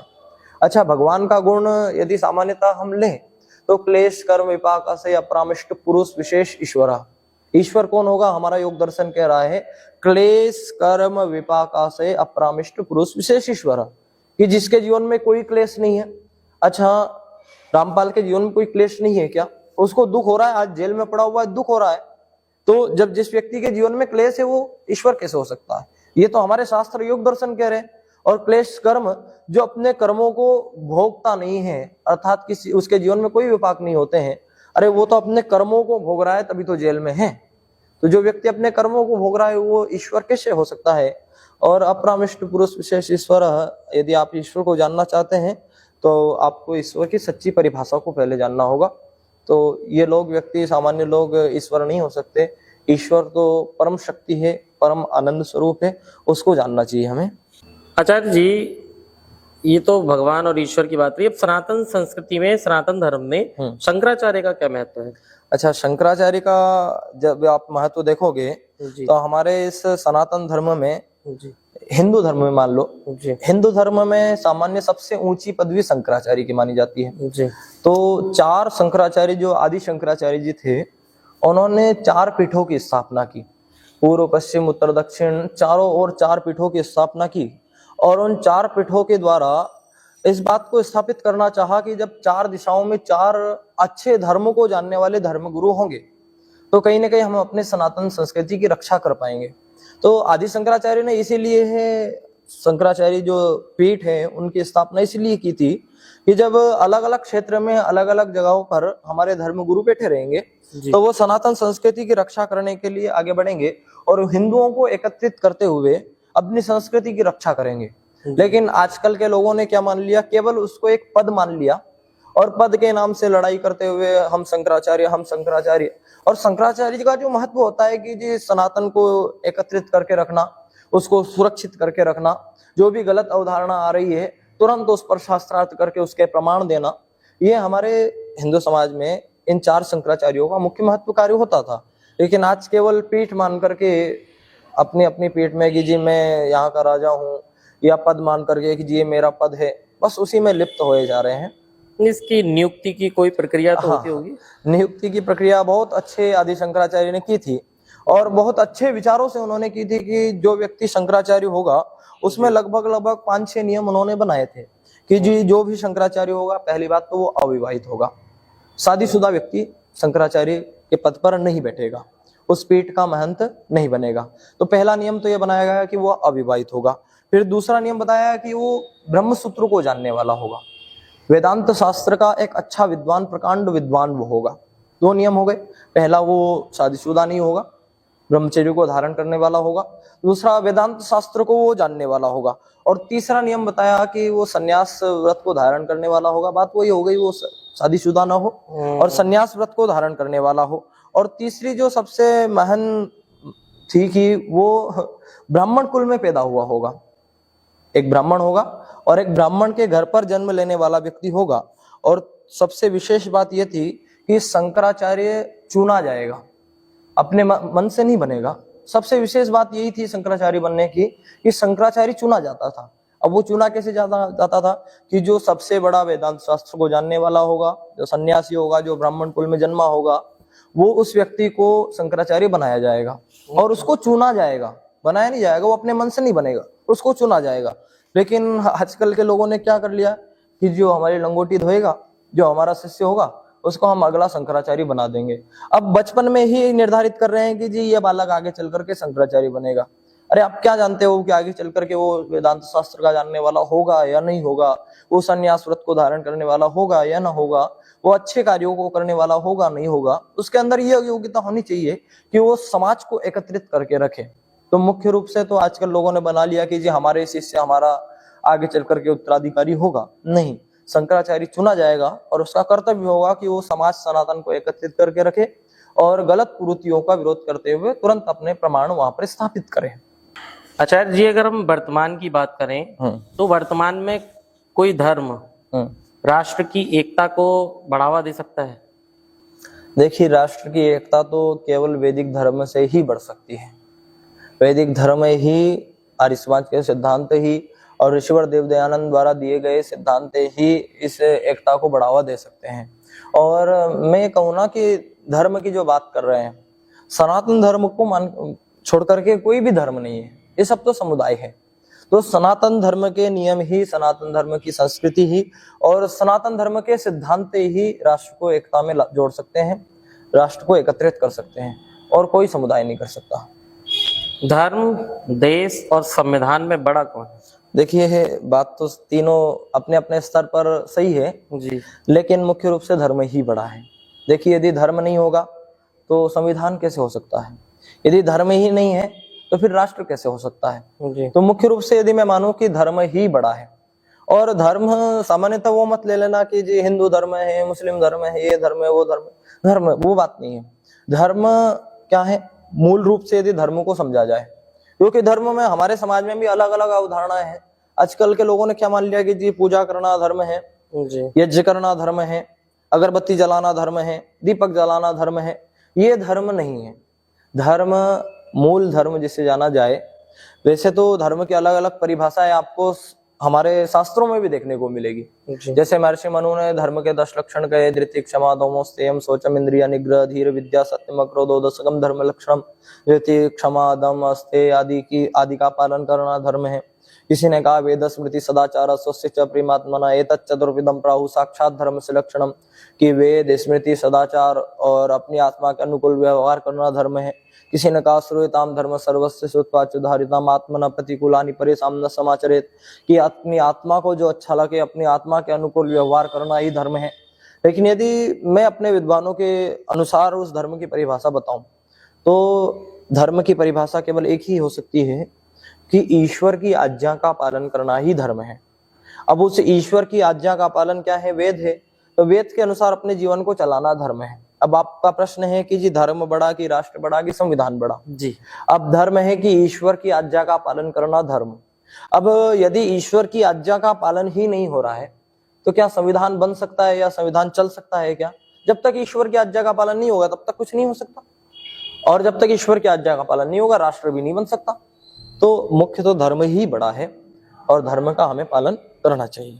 तो आचार्य जी, फिर राष्ट्र, किसी भी राष्ट्र के लिए किसी एक धर्म का होना जरूरी है या फिर सभी धर्मों को स्वीकार कर लेना? देखिए फिर से वही बात आपने कर दी, सभी तो धर्म होते ही नहीं है, सभी समुदायों के सिद्धांतों का होना आवश्यक नहीं है। केवल एक ही सिद्धांत, वैदिक सिद्धांत, सनातन सिद्धांत और वेदों में बताए गए सिद्धांत के अनुसार यदि राष्ट्र चले तो केवल एक ही धर्म की आवश्यकता है और वो सत्य सनातन वैदिक धर्म है। राष्ट्र किसे कहते हैं फिर, थोड़ा सा समझाएंगे? देखिए राष्ट्र तो वही है कि हमारा स्थान, हमारी संस्कृति, हमारा समाज और हमारी सीमा जी, जिसमें हम रह रहे हैं उसके अनुसार हमारा चलना, उसकी सुरक्षा करना, यही हमारा राष्ट्र है। अर्थात हमारे स्थान को ही हम राष्ट्र कहेंगे। लेकिन उस राष्ट्र के लिए आपको क्या क्या कर्तव्य है, किस प्रकार राजनीति करना है, किस प्रकार से रहना है, कौन से सिद्धांतों को लागू करना है, वो फिर हमारा संविधान बन जाता है। तो राष्ट्र हमारा, वैसे आपने जो प्रश्न किया है कि राष्ट्र, धर्म और संविधान में बड़ा कौन कौन है, तो मैंने कहा ना सर्वप्रथम यही बताया कि अपने अपने स्तर पर सब बड़े हैं, कि जी हमारी जगह हमारे लिए बड़ी है, बिल्कुल। हमारे सिद्धांत, हमारी संस्कृति या हमारा रहन सहन, हमारा पहनावा, ये सब हमारे लिए बड़ा है। लेकिन साथ साथ धर्म भी अपने स्थान पर बड़ा है, संविधान भी अपने स्थान पर बड़ा है, लेकिन तुलनात्मक दृष्टि से देखें तो धर्म इन सब में सबसे बड़ा माना जाएगा। आचार्य जी, अगर प्रेजेंट की बात करें तो क्या जो आधुनिक जीवन शैली है हमारी, वो कहीं ना कहीं हमारी संस्कृति को और धर्म को कमजोर करती दिखाई नहीं देती? हाँ, देखिए आपने दो शब्द बोले कि आधुनिक स्थिति, आधुनिक परिस्थिति हमारे धर्म और संस्कृति को कमजोर कर रही है या कमजोर होते हुए दिख रही है। यहाँ एक बात समझना, दो शब्द है धर्म और संस्कृति। संस्कृति एक बार नष्ट हो सकती है लेकिन धर्म नष्ट नहीं हो सकता। जैसे धर्म का सामान्य अर्थ ये लेना, मूल जो धर्म का अर्थ है वो है कि अग्नि का धर्म क्या है? जलाना। जी, ये अग्नि का एक धर्म है। तो क्या अग्नि अपना जलाने वाला धर्म कभी समाप्त कर सकती है क्या? या कोई उसे समाप्त कर सकता है क्या? कोई नहीं समाप्त कर सकता। जहां अग्नि होगी वहां उसका धर्म जलाना होगा। तो धर्म कभी भी समाप्त नहीं होगा। कैसी ही आधुनिक परिस्थिति आ जाए या पाश्चात्य संस्कृति आ जाए, हमारा धर्म समाप्त नहीं होगा। हाँ, संस्कृति हमारी कुछ स्तर तक समाप्त हो सकती है, लेकिन यदि हमने धर्म को बचा करके रखा, धर्म के अनुसार अपने जीवन को चलाया, तो हम उस संस्कृति को भी बचा सकते हैं। कितनी आधुनिक परिस्थितियां आ जाए, हमें अपनी संस्कृति को बचाने के लिए बढ़ावा देना चाहिए। फिर आचार्य जी, इतने भारत में मंदिर और मस्जिद हैं, फिर ये नास्तिकों की संख्या क्यों बढ़ती जा रही है इतनी? नास्तिकों की संख्या, कौन से नास्तिकों को आप ले रहे हैं इसमें? जो ईश्वर को नहीं मानते। क्योंकि आजकल आपने देखा होगा लोग यही कहते हैं कि मैं तो सभी में विश्वास रखता हूँ। देखिए, जो सभी में विश्वास करता है, दो प्रकार के नास्तिक होते हैं। एक तो ईश्वर को नहीं मानने वाले और एक ईश्वर को गलत मानने वाले, दो प्रकार के नास्तिक हुए। अब हमारे समाज में इतनी सारी कथाएं हो रही है, इतने सारे मंदिर हैं, इतनी सारी मस्जिदें हैं, इतने सारे भगवान हैं, फिर भी नास्तिकों की संख्या क्यों बढ़ रही है? अब आप यहाँ पर यदि इसका अनुमान ही लगा लें कि इन सब के करने से नास्तिकों की संख्या बढ़ रही है या अधर्म बढ़ रहा है या अज्ञान बढ़ रहा है, लोग में पाखंड अंधविश्वास बढ़ रहा है, तो कहीं ना कहीं आप यही अर्थ लो ना कि ये इतने सारे होना ही हमारे लिए आवश्यक क्यों है। यदि एक भगवान, एक स्थान, एक संस्कृति हमारी होगी तो व्यक्तियों की संख्या अलग अलग नहीं हो सकती, सब लोग ईश्वर को मानेंगे। और मुख्य तो हमारी ही कमी ये समझ लो कि हम लोगों को ईश्वर का सही तरीका नहीं बता पा रहे हैं।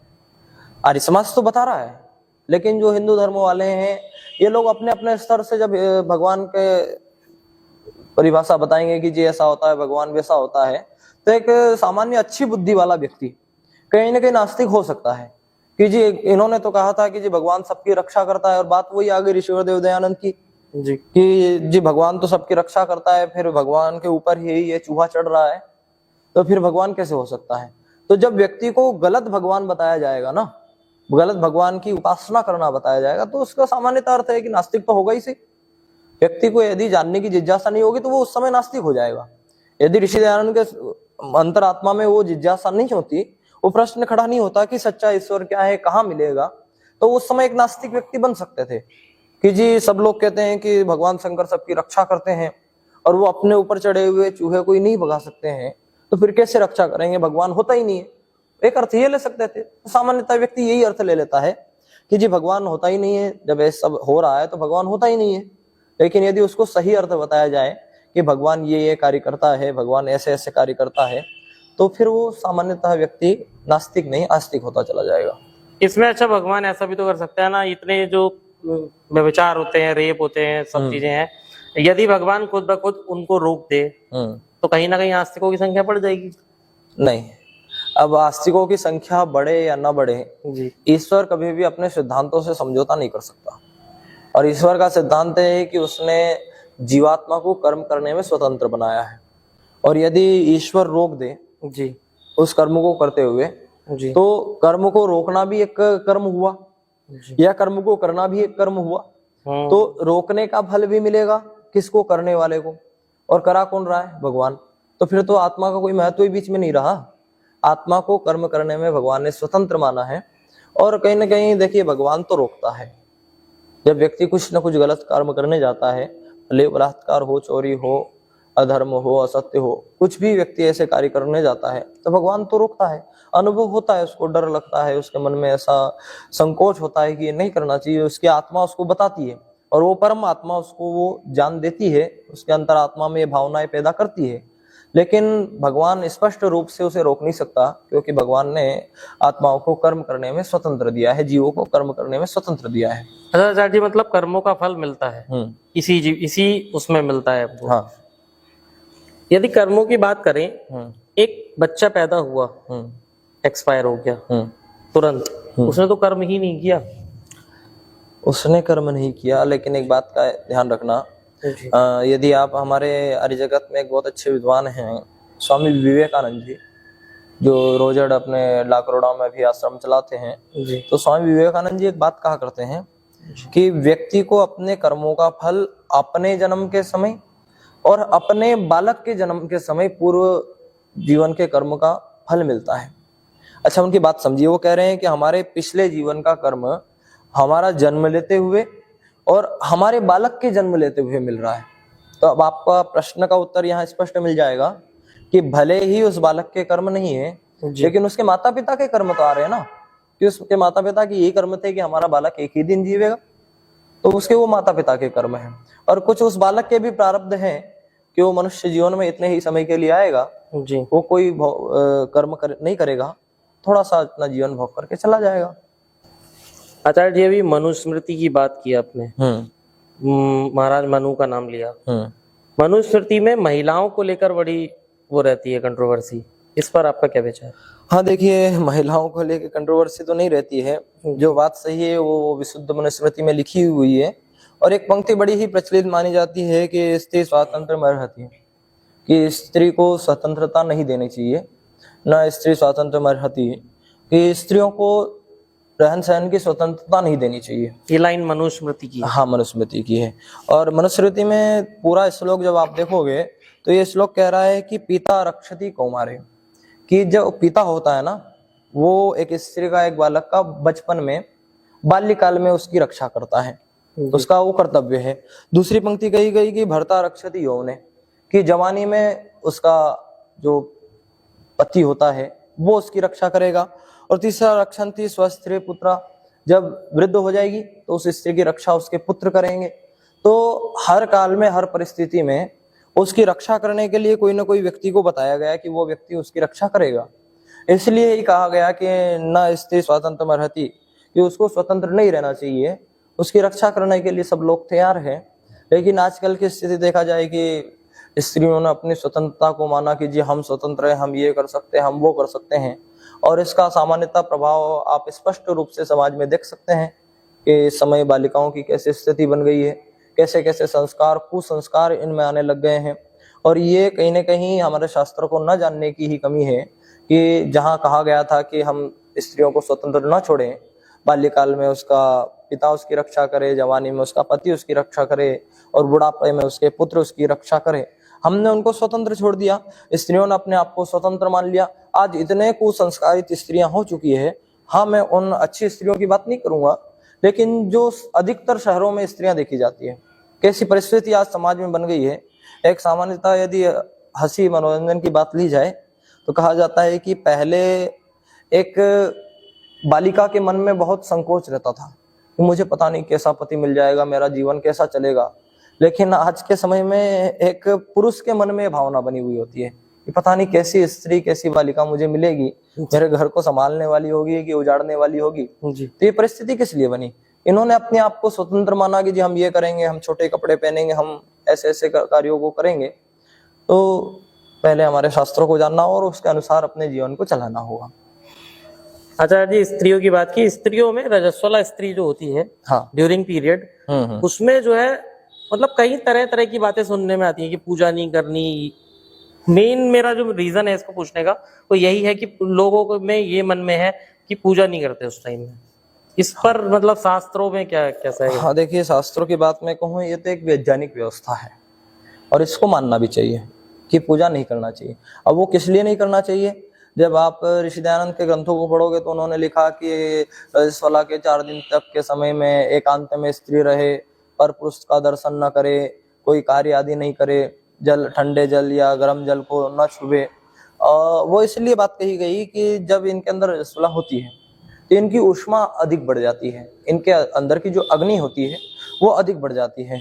और सामान्यतः आप विचार ही कर लो कि जब हमारे पास में अधिक अग्नि होगी और यदि हम अग्नि के पास में जाएंगे, जैसे सामान्यतः पूजा हम यज्ञ से ही करते हैं जी। और जब व्यक्ति यज्ञ के पास में जाएगा, उसके अंदर बहुत अग्नि है, रजस्वला की वो अग्नि फैली हुई है, और वो अग्नि के पास में जाएगा तो रोग बढ़ेंगे, उसका जीवन में नुकसान होगा, उसके शरीर में नुकसान होगा। यदि वो कोई काम करती है, घूमने फिरने चलने जाती है, तो भी उसको वो नुकसान होगा, क्योंकि उस समय दर्द सा उनको बना रहता है। और ये बात तो देखते हैं कि उनका पेट दर्द, कमर दर्द होता है, और उस समय यदि वो कार्यों को करेगी, भोजन आदि बनाएगी, भोजन बनाते समय भी अग्नि होती है, तो वहां तो अग्नि होती है इसलिए मना किया। लेकिन यदि कोई भी कार्य वो करेगी तो फिर वो उसके पूरे जीवन भर तक वो दर्द सा बना रहता है। तो इसलिए स्त्रियों को रजस्वला के समय आराम और एकांत में रहना चाहिए, अग्नि से दूर रहना चाहिए, ज्यादा ठंडी चीजों से दूर रहना चाहिए। और एक सामान्यतः विद्वान लोग ये परिभाषा भी बताते हैं, जैसे आजकल बोला जाता है ना कि मंदिरों में नहीं जाना चाहिए जब रजस्वला हो। तो मंदिरों में जाने का अर्थ वो नहीं है। मंदिरों में इसलिए होता है कि जैसे यज्ञ आदि करते हैं, मंदिरों में जाकर के यज्ञ आदि पूजा होती है, लेकिन जब स्त्री वहां जाएगी तो उसको अग्नि से नुकसान होगा। लेकिन एक अर्थ ये भी लिया जाता है, हमारे विद्वान लोग बताते हैं कि पहले आपने देखा होगा जितने भी मंदिर हुआ करते थे वो मंदिर गांव के अंदर नहीं होते थे। आज भी देखो ना गांव में जाकर के, तो गांव के बीच में कोई मंदिर नहीं बने हुए होते हैं। मंदिर गांव के बाहर एकांत स्थान में ईश्वर की उपासना करने के लिए बनाए गए थे, तो गांव के बाहर हुआ करते थे। और जब एक स्त्री की रजस्वला का समय होता है तो उस समय एक रक्त का प्रभाव होता है। और जब मंदिर बाहर हुआ करते थे तो बीच में जंगल या जंगली जानवर हुआ करते थे, और जानवरों के अंदर जो मांसाहारी जानवर होते हैं उनके अंदर ये परमात्मा ने स्वभाव दिया है कि जहां कहीं भी खून और मांस होगा तो उनको सुगंध या उसका प्रभाव बहुत अधिक पड़ता है और तुरंत उसकी ओर वो आकर्षित होते हैं। और जब एक स्त्री रजस्वला होगी और वो मंदिर के लिए जाएगी, बीच में कोई ऐसा जानवर आया मांसाहारी और कहीं उसकी रजस्वला को सूंघते हुए या फिर उस रक्त के प्रभाव से वो आकर्षित हो गया, तो वहां जान जाने का भी प्रभाव होता है। तो इसलिए कहीं ना कहीं मंदिरों की धारणा बनाई कि मंदिरों में नहीं जाना चाहिए। बाकी मुख्य अर्थ तो ये वैज्ञानिक करते हैं कि जब अंदर एक उष्मा होती है तो उष्मा के पास में, अग्नि के पास में हमें नहीं जाना चाहिए, आराम करना चाहिए। आचार्य जी, प्रेजेंट टाइम में आप सोशल मीडिया के यूज को कैसे देखते हैं? देखिए, मतलब सही है, लोग कहते हैं ना बच्चों को दूर रखो, तमाम तरह की बातें चलती हैं उसमें, इसको आप कैसे देखते हैं? देखिए, इसको तो हर व्यक्ति जो सही समझता है व्यक्ति वो गलत ही मानता है कि सोशल मीडिया ने आज कितना कुछ गलत कर रखा है। समाज में जितनी भी गलत अवधारणाएं फैली हुई है वो सब सोशल मीडिया के थ्रू ही फैली हुई है। अच्छा, कुछ अच्छाइयां भी होगी सामने तक, कुछ अच्छाइयां आपको मिल जाएगी जो सोशल मीडिया के प्रभाव से फैली। लेकिन सोशल मीडिया को आप देखिए, पहले आपके प्रश्न का उत्तर बाद में दूंगा, पहले मैं सोशल मीडिया के बारे में बताता हूँ कि इसका पावर कितना होता है। एक सोशल मीडिया एक चांद मियाँ को भगवान बना सकता है, साईं बाबा को भगवान बना सकता है, कितनी बड़ी ताकत है। एक सोशल मीडिया हर प्रकार के गलत व्यक्ति को अच्छा बना सकता है, ये सोशल मीडिया का प्रभाव होता है। जैसे सोशल मीडिया को देखकर ही, सोशल मीडिया आप सामान्यतः टीवी आदि भी ले सकते हैं, मोबाइल भी ले सकते हैं, हाँ, तो जब सोशल मीडिया देखिए, करवा चौथ का व्रत नहीं था, पूरे देश में करवा चौथ का व्रत सोशल मीडिया के टीवी के द्वारा फैल गया। एक संतोषी माता की पूजा होती है, संतोषी माता की पूजा, साईं बाबा की पूजा, ये सब सोशल मीडिया का ही प्रभाव। तो इसका प्रभाव बहुत अधिक पड़ता है। और जो आपने अर्थ लिया कि हमें देखने से मना करना चाहिए, तो एक बात को स्पष्ट आप भी समझना और समस्त दर्शकों को भी मैं समझाने का प्रयास करूं कि हमारे जीवन में देख लो या हमारे बालकों के जीवन में देख लो। जैसे आपसे ही मैं एक प्रश्न करूं कि मैं आपको बहुत सारी बातें, जान की बातें बताऊं, लगभग 2 घंटे तक बताऊं, उसमें से आपको कितनी याद रहेगी? थोड़ी बहुत याद रहेगी। सुना रहा हूं क्योंकि मैं। और वहीं यदि कोई 2 घंटे की मूवी आपको दिखाई जाए ना, तो मूवी का एक एक दृश्य आप बता सकते हो, एक एक डायलॉग आप बता सकते हो। प्रभाव क्या है? देखने का प्रभाव। देखने का प्रभाव मनुष्य पर बहुत अधिक पड़ता है। जितना सुनाने का नहीं पड़ता, जितना पढ़ाने का नहीं पड़ता है, उससे अधिक प्रभाव पड़ता है देखने का। तो मनुष्य जो देखता है उसके अंदर सीधा प्रभाव पड़ता चला जाता है। तो हम सोशल मीडिया पर देखते हैं, आज आप देखिए, इंस्टाग्राम खोलिए, फेसबुक खोलिए, और वहां पर आपको 10 चीजें बुरी मिलेगी, एक चीज अच्छी मिलेगी। तो इसमें नग्नता है, इसमें अधर्मता है, असत्यता है, व्यभिचार है, सब कुछ सोशल मीडिया में आजकल भर गया है। और हमारे लोग तो कहते हैं कि ये सोशल मीडिया आजकल सोशल मीडिया नहीं रहा। सोशल मीडिया का अर्थ क्या होता है कि सब जगह तक अपनी बातों को पहुंचाना। लेकिन आजकल तो हो गया है कि गलत कर्मों को ही लोगों तक पहुंचाना। तो कहीं ना कहीं हमें और हमें अपने बच्चों को इस चीज से बचाना चाहिए, क्योंकि देखने का अधिक प्रभाव, बहुत अधिक प्रभाव पड़ता है, तो उससे हमें बचाना चाहिए। सोशल मीडिया की वजह से ही मुझे लगता है डिजिटल भक्ति भी होने लगी है। आजकल आप देखते हो ना, युवा जो है बहुत जाते हैं कहीं धार्मिक स्थल पर गए, फोटो लिए, पोस्ट किए, वीडियो बनाए, पोस्ट किए। इस तरह से मंदिरों में भी अब आजकल एक बैनर लगाना है, कहीं ना कहीं मजबूरी हो गया लोगों का कि रील यहाँ पर बनाना बाध्य है। इस तरह से ये कहीं ना कहीं सोशल मीडिया का ही असर दिखाई देता है। देखिए, असर ये है कि वो देखा ना आपने कि एक ट्रेंड, जो सोशल मीडिया पर एक ट्रेंड चल जाता है, वो एल्गोरिज्म बोल लो उसको, सोशल मीडिया का बनाया हुआ, या फिर ट्रेंड समझ लो कि सोशल मीडिया पर जो ट्रेंड होगा वो व्यक्ति करता चला जाएगा। कोई सोशल मीडिया पर कोई गाना आया, व्यक्ति उस पर ही नाचने लगेगा, ये कार्य करने लगेगा, वो कार्य करने लगेगा। तो एक ट्रेंड का प्रभाव होता है। सोशल मीडिया आज लोगों के दिमाग में इतना घुस गया है कि जो सोशल मीडिया पर हो रहा है व्यक्ति वो करता है। और जो आप बात कर रहे हैं कि डिजिटल भक्ति, तो एक आपने मीम सी देखी होगी, मीम में बोलते हैं कि जी भगवान के पास में मोबाइल थोड़ा ना होता कि वो आपके स्टेटस देखता है कि जी आज मंदिर गया, मैं भगवान के चरण स्पर्श किए, उनके ऊपर ये चढ़ाया, वो चढ़ाया। तो भगवान को समझने का अर्थ हमने सोशल मीडिया पर ले लिया, डिजिटल भक्ति करने लग गए। ये अर्थ मत लेना, ये तो ट्रेंड है मनुष्य के अंदर जो चला। जैसे एक समय चला था कि जी वैष्णो देवी, जय माता दी, जय माता दी, लोग उसी ओर झुकते चले गए, वैष्णो देवी पर जाने लग गए, उसकी यात्रा करने लग गए।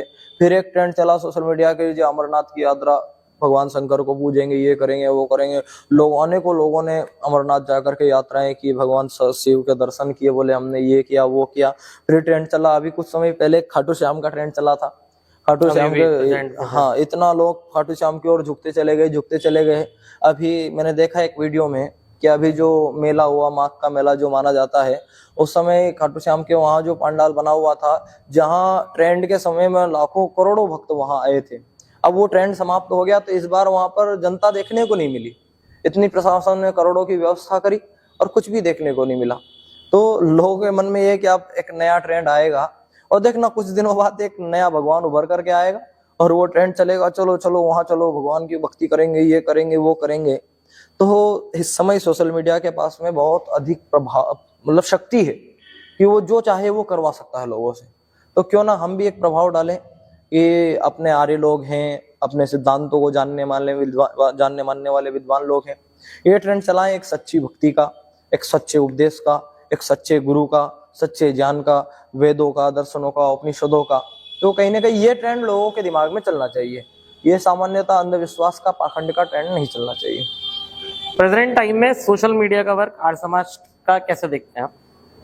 सोशल मीडिया पर आर्य समाज का वर्क कैसे देखते हैं? नहीं, यदि सोशल मीडिया और आर्य समाज का वर्क में देखूं तो 2-3% ही माना जाता है। बहुत कम स्तर से अभी आर्य समाज सोशल मीडिया पर आया हुआ है, लेकिन जितना आया है शुद्धता से आया है, अच्छे विचारों को लेकर के आया है। तो जो भी लोग आर्य समाज के स्तर पर सोशल मीडिया पर कार्य कर रहे हैं, क्योंकि आप देखो यूट्यूब पर भी कई हमारे चैनल है आर्य समाजों के, और अपना भी चैनल है, सब अपने अपने चैनलों के अनुसार कार्य कर रहे हैं। जैसे आप नमस्ते आर्यावर्त से कर रहे हैं, कोई वैदिक प्रचार के नाम से कर रहे हैं, हम भी आर्ष दर्पण नाम से यूट्यूब पर चैनल चलाते हैं, सब लोग अपना अपना कार्य कर रहे हैं। तो जितने आर्य समाज के चैनल है या जितने आर्य समाज के सोशल मीडिया पर प्लेटफॉर्म है, वो सारे शुद्ध हैं। तो मैं कहूँ कि ये भले ही 2-3% ही है, लेकिन शुद्ध है।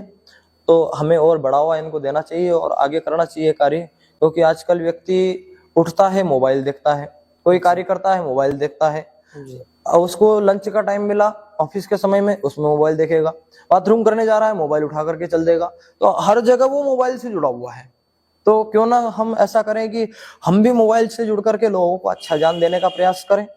तो कहीं ना कहीं हमारी चर्चा भी एक यही चर्चा है कि इस चर्चा के माध्यम से लोगों को सही ज्ञान प्राप्त हो सके। तो ऐसे कार्य हमें करते रहना चाहिए। आचार्य जी, अपने धर्म और राष्ट्र और मंदिरों की बात की, अब अगर मैं मंदिरों की बात करूं, मंदिरों में एक चलता है वीआईपी कल्चर। जी जी। एक तो आप लाइन से आइए, एक आपको रसीद कटेगी और वीआईपी तरह से दर्शन कराए जाएंगे। ये चीज देखने को मिलती है, इसको आप किस तरह से देखते हैं? देखिए, वीआईपी कल्चर आप सामान्य अर्थ में ले तो ये गलत हो सकता है जी, लेकिन मैं कहूँ कि ये गलत नहीं है। कैसे गलत नहीं है? ऋषिवर देव दयानंद लिखते हैं कि सबसे प्रीतिपूर्वक, धर्मानुसार और यथा योग्य व्यवहार करने चाहिए।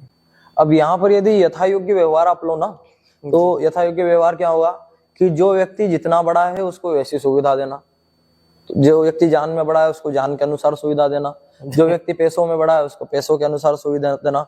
तो इस दृष्टि में तो वीआईपी कल्चर ठीक है कि जी जो व्यक्ति जैसा है उसको वैसी सुविधा देना। लेकिन जो प्रश्न आप यहाँ कर रहे हैं ना कि जी मंदिरों में वीआईपी कल्चर, तो देखिए मैं उन लोगों से कहना चाहूंगा कि जो वीआईपी सुविधा लेते हैं जी, उनसे मैं बात करना चाहूंगा कि आप कितना ही पैसा दे दो, भगवान आपको दर्शन नहीं देंगे जब तक आपका अंतःकरण शुद्ध नहीं होगा, जब तक आपकी आत्मा, मन, आपकी बुद्धि शुद्ध नहीं होगी।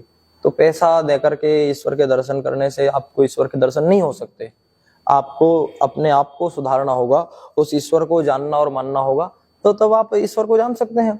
अन्यथा आप तो कितने ही पैसे दे दो, सारे मंदिरों के दर्शन कर लो, लाखों करोड़ों मंदिर है भारत में, सबके जा करके दर्शन कराओ, तो क्या आपको ईश्वर मिल सकता है? क्या नहीं मिल सकता। तो यथायोग्य व्यवहार करना तो उचित है, परंतु साथ ही साथ हमें ऐसे चीजों का विरोध करना चाहिए कि जी पैसे दे करके भगवान का कभी भी दर्शन नहीं हो सकता। अच्छा जी, ये तो रही मंदिरों की बात। अगर हम अब आर्य समाज की तरफ आए, तो आर्य समाज एक वैचारिक क्रांति का संगठन है। हाँ जी। तो आर्य समाज के आर्य समाज देश की राजनीति में किसी राजनीतिक विचारधारा का संगठन है, या फिर उसका किसी का समर्थन करता है, या फिर आर्य समाज की अपनी कोई एक अलग विचारधारा है? अच्छा, देखिए सबसे पहली तो पंक्ति आपकी थी कि क्या आर्य समाज एक वैचारिक क्रांति का संगठन है? जी, तो मैं कहूंगा कि हाँ है, क्योंकि सामान्यतः मनुष्य में यदि विचार प्रबल हो ना, तो ही वो किसी न किसी चीज पर विजय प्राप्त कर सकता है। उसके पास में ज्ञान है बहुत अधिक, बल उसके पास में बहुत अधिक है, लेकिन यदि उसके विचार प्रबल नहीं है तो वो किसी भी चीज पर विजय प्राप्त नहीं कर सकता। जैसे एक सामान्य उदाहरण मैं आपको दूं कि एक विधर्मी है और वो विधर्मी आपको काटने के लिए आया तलवार लेकर के। उसके पास में भी तलवार है, आपके पास में भी तलवार है, परंतु आपके विचार प्रबल नहीं है कि कैसे काटूं, क्यों काटूं, मैं अपनी सुरक्षा कैसे करूं, तो वो व्यक्ति आपको मार करके चला जाएगा। लेकिन यदि आपके विचार प्रबल हैं तो आपके पास में भले ही शक्ति कम हो या फिर हथियार भी ना हो ना, तो भी यदि आपके विचार प्रबल है तो आप उस व्यक्ति को हरा सकते हैं। तो विचारों का प्रबल होना अति आवश्यक होता है, और उसमें विचारों को प्रबल करने के लिए आर्य समाज की मुख्य भूमिका रहती है। आप देखिए देश को आजाद कराने में कितने लोगों का सहयोग रहा, और जितने लोगों का सहयोग रहा उनके मूल में आर्य समाज आपको देखने को मिला। और कहीं ना कहीं हम कहते हैं और हमारे विद्वान लोग कहते हैं कि वैचारिक क्रांति के लिए क्या पढ़े? सत्यार्थ प्रकाश पढ़े, और सत्यार्थ प्रकाश आर्य समाज का ग्रंथ है।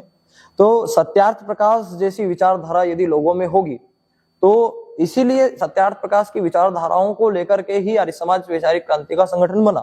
क्योंकि इस दुनिया में, इस भारत देश में देखो, आजादी में कितने लोगों ने आजादी का आंदोलन लड़ा।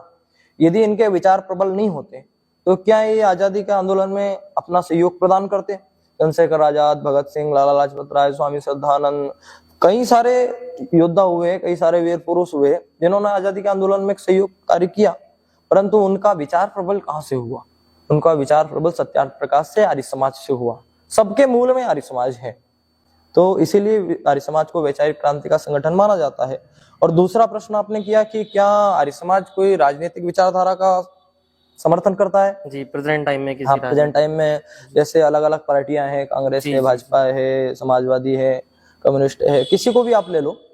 तो आपका प्रश्न है कि क्या इनमें से किसी विचारधारा का समर्थन करता है? मैं कहता हूं कि आर्य समाज किसी भी राजनीतिक विचारधारा का समर्थन नहीं करता। आर्य समाज वेद की विचारधारा का समर्थन करता है। हाँ, तुलनात्मक दृष्टि से देखा जाए, जैसे अभी देखें तो न कांग्रेसी कोई व्यक्ति कांग्रेसी होता है, न समाजवादी पार्टी का व्यक्ति कोई समाजवादी हो रहा है, न ही कम्युनिस्ट है, और न ही भाजपा वाला व्यक्ति भाजपा वाला बनता चला जा रहा है। सब अलग अलग अपने कर्मों से कुछ हो रहे, मन से कुछ है, भावनाओं से कुछ है, वाणी से कुछ और है, कर्मों में कुछ और है, इनके अंदर वो भावना नहीं है। तो इसीलिए कहीं ना कहीं यदि आर्य समाज की विचारधारा देखा जाए तो आर्य समाज किसी पार्टी की विचारधारा का समर्थन नहीं करता है, लेकिन तुलनात्मक दृष्टि से जिस क्षेत्र में जो पार्टी अच्छा कार्य कर रही है, कि यदि भाजपा अच्छा कार्य कर रही है तो कहीं ना कहीं तुलनात्मक दृष्टि से उसका समर्थन करता है, परंतु पूर्णतः समर्थन आर्य समाज नहीं करता, क्योंकि आर्य समाज की विचारधारा वेद की राजनीतिक विचारधारा को मानती है। और वेद की जो राजनीतिक विचारधारा वो कहती है कि राजा कभी भी किसी का पुत्र नहीं होगा। जैसे मैंने वहां बताया था ना कि शंकराचार्य किसी का भी शिष्य नहीं होगा, वैसे ही राजा यहाँ पर किसी का पुत्र नहीं होगा। जैसे देखा जाता है ना, पहले राजतंत्र था, प्रजातंत्र नहीं था। तो मैं यदि वेद की विचारधारा को मानूं तो न राजतंत्र सही है, न प्रजातंत्र सही है। फिर आप कहेंगे जी कौन सा तंत्र सही है, कि न तो राजा अपने पुत्र को राजा बनाए, न प्रजा चयन करके किसी को राजा बनाए, दोनों ही गलत है। हमारे वेदों में कहा गया है कि न राजतंत्र होगा न प्रजातंत्र होगा, विद्वानों का तंत्र होगा। विद्वान लोग निश्चित करेंगे कि कौन राजा बनेगा। अच्छा विचार करो, इतनी सारी जनता है, बहुत सारी जनता को कुछ खिला पिला करके पैसे दे करके वोट ले लिया जाता है जी, और बहुत सारे लोग निर्बुद्धि होते हैं, किसको वोट दे किसको नहीं दे, जो है उसको ही दे दे। तो कई सारे लोग तो विधायक आदि सब ऐसे ही बन जाते हैं कि उनको ऐसे लोगों का समर्थन मिल जाता है या कुछ दे दे करके वो सहयोग ले लेते हैं। तो यहाँ पर कहीं ना कहीं प्रजातंत्र भी गलत हो रहा है और राजतंत्र तो गलत है ही सही। तो राजतंत्र और प्रजातंत्र दोनों ही गलत हो रहा है। तो फिर हमें वेद की नीति को मानना चाहिए, और वेद की नीति कहती है कि हमें विद्वानों का तंत्र रखना है। विद्वानों की जो मंडली है वो तय करेगी कि कौन राजा बनेगा कौन राजा नहीं बनेगा। और वेद में इतना तक लिखा कि जब राजा कोई गलत कर्म को करने लग जाए तो उन जो विद्वानों की मंडली है, विद्वत मंडली है, वो पूर्ण बहुमत के साथ में उस राजा को जब हटाना चाहे तब हटा सकती है। तो हम वेद की राजनीति को मानते हैं, वेद के अनुसार उस नीति को मानते हैं। और इस समय की बात करके देख करके मैं इस परिस्थिति को देख करके कहूं तो आर्य समाज को अपनी एक राजनीति पार्टी बनाना चाहिए। वेद के अनुसार, ऋषि दयानंद के अनुसार एक राजारी सभा का गठन करना चाहिए और उसके अनुसार हमें अपने इस देश को चलाने का कार्य करना चाहिए। सामान्यतः शुरुआत में हमें लगेगा कि हम राजारी सभा बना दे, लोगों का समर्थन होगा नहीं होगा, जनता का समर्थन होगा या नहीं होगा, लेकिन मैं कहूं कि सत्य के साथ में व्यक्ति आज नहीं तो कल जुड़ेगा। हमारी पार्टी आज नहीं तो कल पूर्ण बहुमत के साथ में आएगी। तो हमें कहीं ना कहीं आर्य समाज को इस चीज में उतरना चाहिए, क्योंकि ऋषि दयानंद ने भी उस समय सोचा था कि जैसे देखो ऋषि दयानंद को ही थोड़ा सा देख ले, ऋषि दयानंद ने समाज को सुधारने के लिए कितने कार्य अपनाए जी। सबसे पहले जैसे उन्होंने पाखंड खंडनी पताका लहराई, उससे लोग नहीं सुधरे तो उन्होंने दूसरा उपाय सोचा। उन्होंने जगह जगह जाकर के शास्त्रार्थ किए, तब लोग शास्त्रार्थ करने नहीं आए तो उन्होंने व्याख्यान देना चालू किया। व्याख्यानों के साथ में उन्होंने दुनिया को सुधारने का कार्य किया। लेकिन अंत उपाय क्या ऋषि दयानंद ने अपनाया था? अंत उपाय अपनाया था कि राजाओं को मैं सुधार दूंगा तो प्रजा सुधर जाएगी जी। तो राजाओं को सुधारने के लिए या तो हमें अपनी एक ऐसी विद्वत मंडली बनाना होगी जो राजाओं को चुने, या फिर अपनी एक पार्टी या अपनी एक सभा बनानी होगी कि जिसके द्वारा राजा बनाया जा सके, राजा को चयन किया जा सके। तो कहीं ना कहीं आर्य समाज को राजनीति में उतरना चाहिए और ऋषि दयानंद के सिद्धांतों के अनुसार इस समाज को चलाना चाहिए, क्योंकि इस समय कोई भी पार्टी के ऐसे नियम नहीं है जो पूर्णतः इस समाज को सुधार सके जी। और आर्य समाज के नियमों में ही ये बात है कि संसार का उपकार कैसे हो सकता है, और यदि संसार का उपकार करने वाली कोई पार्टी बन जाए तो उससे अच्छा क्या हो सकता है। आचार्य जी, एक बात आर्य समाज के बच्चों से बहुत सुनने को मिलती है कि ज्यादा से ज्यादा बच्चे पैदा करें। जी जी जी, ये इसको थोड़ा सा बताएंगे, ये कैसे क्या है?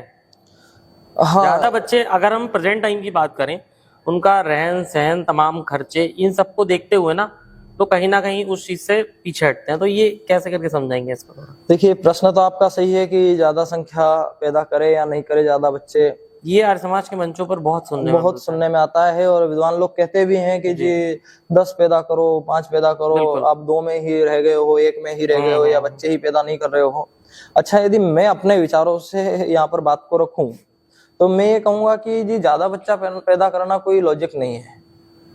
अच्छा, आप ज्यादा बच्चा पैदा करना उस स्थिति से हम सही समझ सकते हैं कि जहां हमारे विद्वान लोग कहते हैं कि जिसकी ज्यादा संख्या होगी उसी का राज होगा। मुसलमानों की बढ़ोतरी हो रही है जी, आपकी बढ़ोतरी क्यों नहीं हो रही है? तो उस दृष्टि से हम सोच सकते हैं कि हमारी जनसंख्या अधिक होनी चाहिए। लेकिन उसमें एक बात का और विशेष ध्यान रखना कि इस दुनिया में इतनी जनसंख्या जब है, अच्छा विचार करो, पूरे विश्व में यदि माने तो 200 देश है जी। और इन 200 देशों में से केवल भारत देश में ही कितनी जनसंख्या है?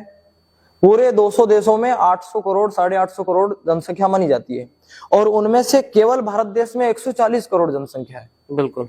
विचार करो, 200 देशों में से केवल एक देश के पास में 140 करोड़ जनसंख्या है, और भी हम कह रहे हैं कि जी और बच्चे पैदा करो और बच्चे पैदा करो। तो कहाँ जाएगी जनसंख्या? और यदि और भी बात मैं यहाँ करूं, तो हम इस समय बढ़ोतरी अधिक कर रहे हैं, कम नहीं कर रहे हैं। हो रही है बढ़ोतरी, तो मुसलमानों की तो अभी कुछ समय से हो रही है, लेकिन हम हिंदुओं की भी तो कई समय से होती चली जा रही है। अच्छा विचार करो, इस देश को लगभग केवल 1 करोड़ ही मान लो या 100 करोड़ मान लो, 100 करोड़ करने के लिए लाखों साल लग गए। और यदि 800 करोड़ होने की मैं बात करूं ना, तो 100 करोड़ से लेकर के 800 करोड़ होने का समय केवल 200 वर्षों का है। इन 200 वर्षों में इतनी जनसंख्या पैदा की पूरे विश्व ने कि जहां केवल 100 वर्षों में केवल इतने से ही 100 करोड़ लोग थे इतने वर्षों तक। और इन 200 वर्षों में मतलब पूरे इतने समय तक केवल 100 करोड़ जनसंख्या थी, और पिछले 200 वर्षों में 800 करोड़ जनसंख्या हो गई। तो बढ़ोतरी तो हम कहीं ना कहीं करते ही चले जा रहे हैं। और भी यदि बात करो तो भारत कितनी बढ़ोतरी कर रहा है। चीन के इसमें अपन देखें कि चीन का भूभाग और यदि भारत का भूभाग देखा जाए, तो चीन का भूभाग और भारत भूभाग की यदि तुलना करें, तो भारत की तुलना में उसका 3 गुना बड़ा भूभाग है, उसके पास में 3 गुना जगह अधिक है। और यदि बच्चों की बात करूं, तो वहां पर प्रतिदिन 46,000 बच्चे पैदा हो रहे हैं। देखिए, जहां हमारे भारत से 3 गुना संख्या अधिक, 3 गुना भूमि अधिक है, वहां पर प्रतिदिन 46,000 बच्चे पैदा हो रहे हैं। और भारत की बात करूं तो भारत का उससे केवल 1 गुना, 3 गुना वो बड़ा है और ये इतना छोटा है। यहाँ 90,000 बच्चे रोज पैदा हो रहे हैं। बढ़ोतरी तो हो रही है। और भी आप कहोगे कि जी इतने बच्चे पैदा करो, उतने बच्चे पैदा करो। अच्छा, मैं यहाँ पर एक बात कहा करता हूँ कि आवश्यकता है। उस इस्लाम समुदाय को यदि देखें तो उसके अनुसार सोचे कि हमारी संख्या अधिक होनी चाहिए, तो आवश्यकता है। परंतु मैं कहूं कि आपके 10 बच्चों से अधिक, 12 बच्चों से अधिक, और ये बात छोटी मैं नहीं कह रहा हूँ, ये बात मैं आपको बहुत बड़ी बात कह रहा हूँ। और ये मैंने अंतर्राष्ट्रीय आर्य महासम्मेलन में जब बात कही थी, तो केवल इस बात को लेकर के एक माताजी बहुत खुश हुई और उन्होंने 50,000 रुपये मुझे दिए।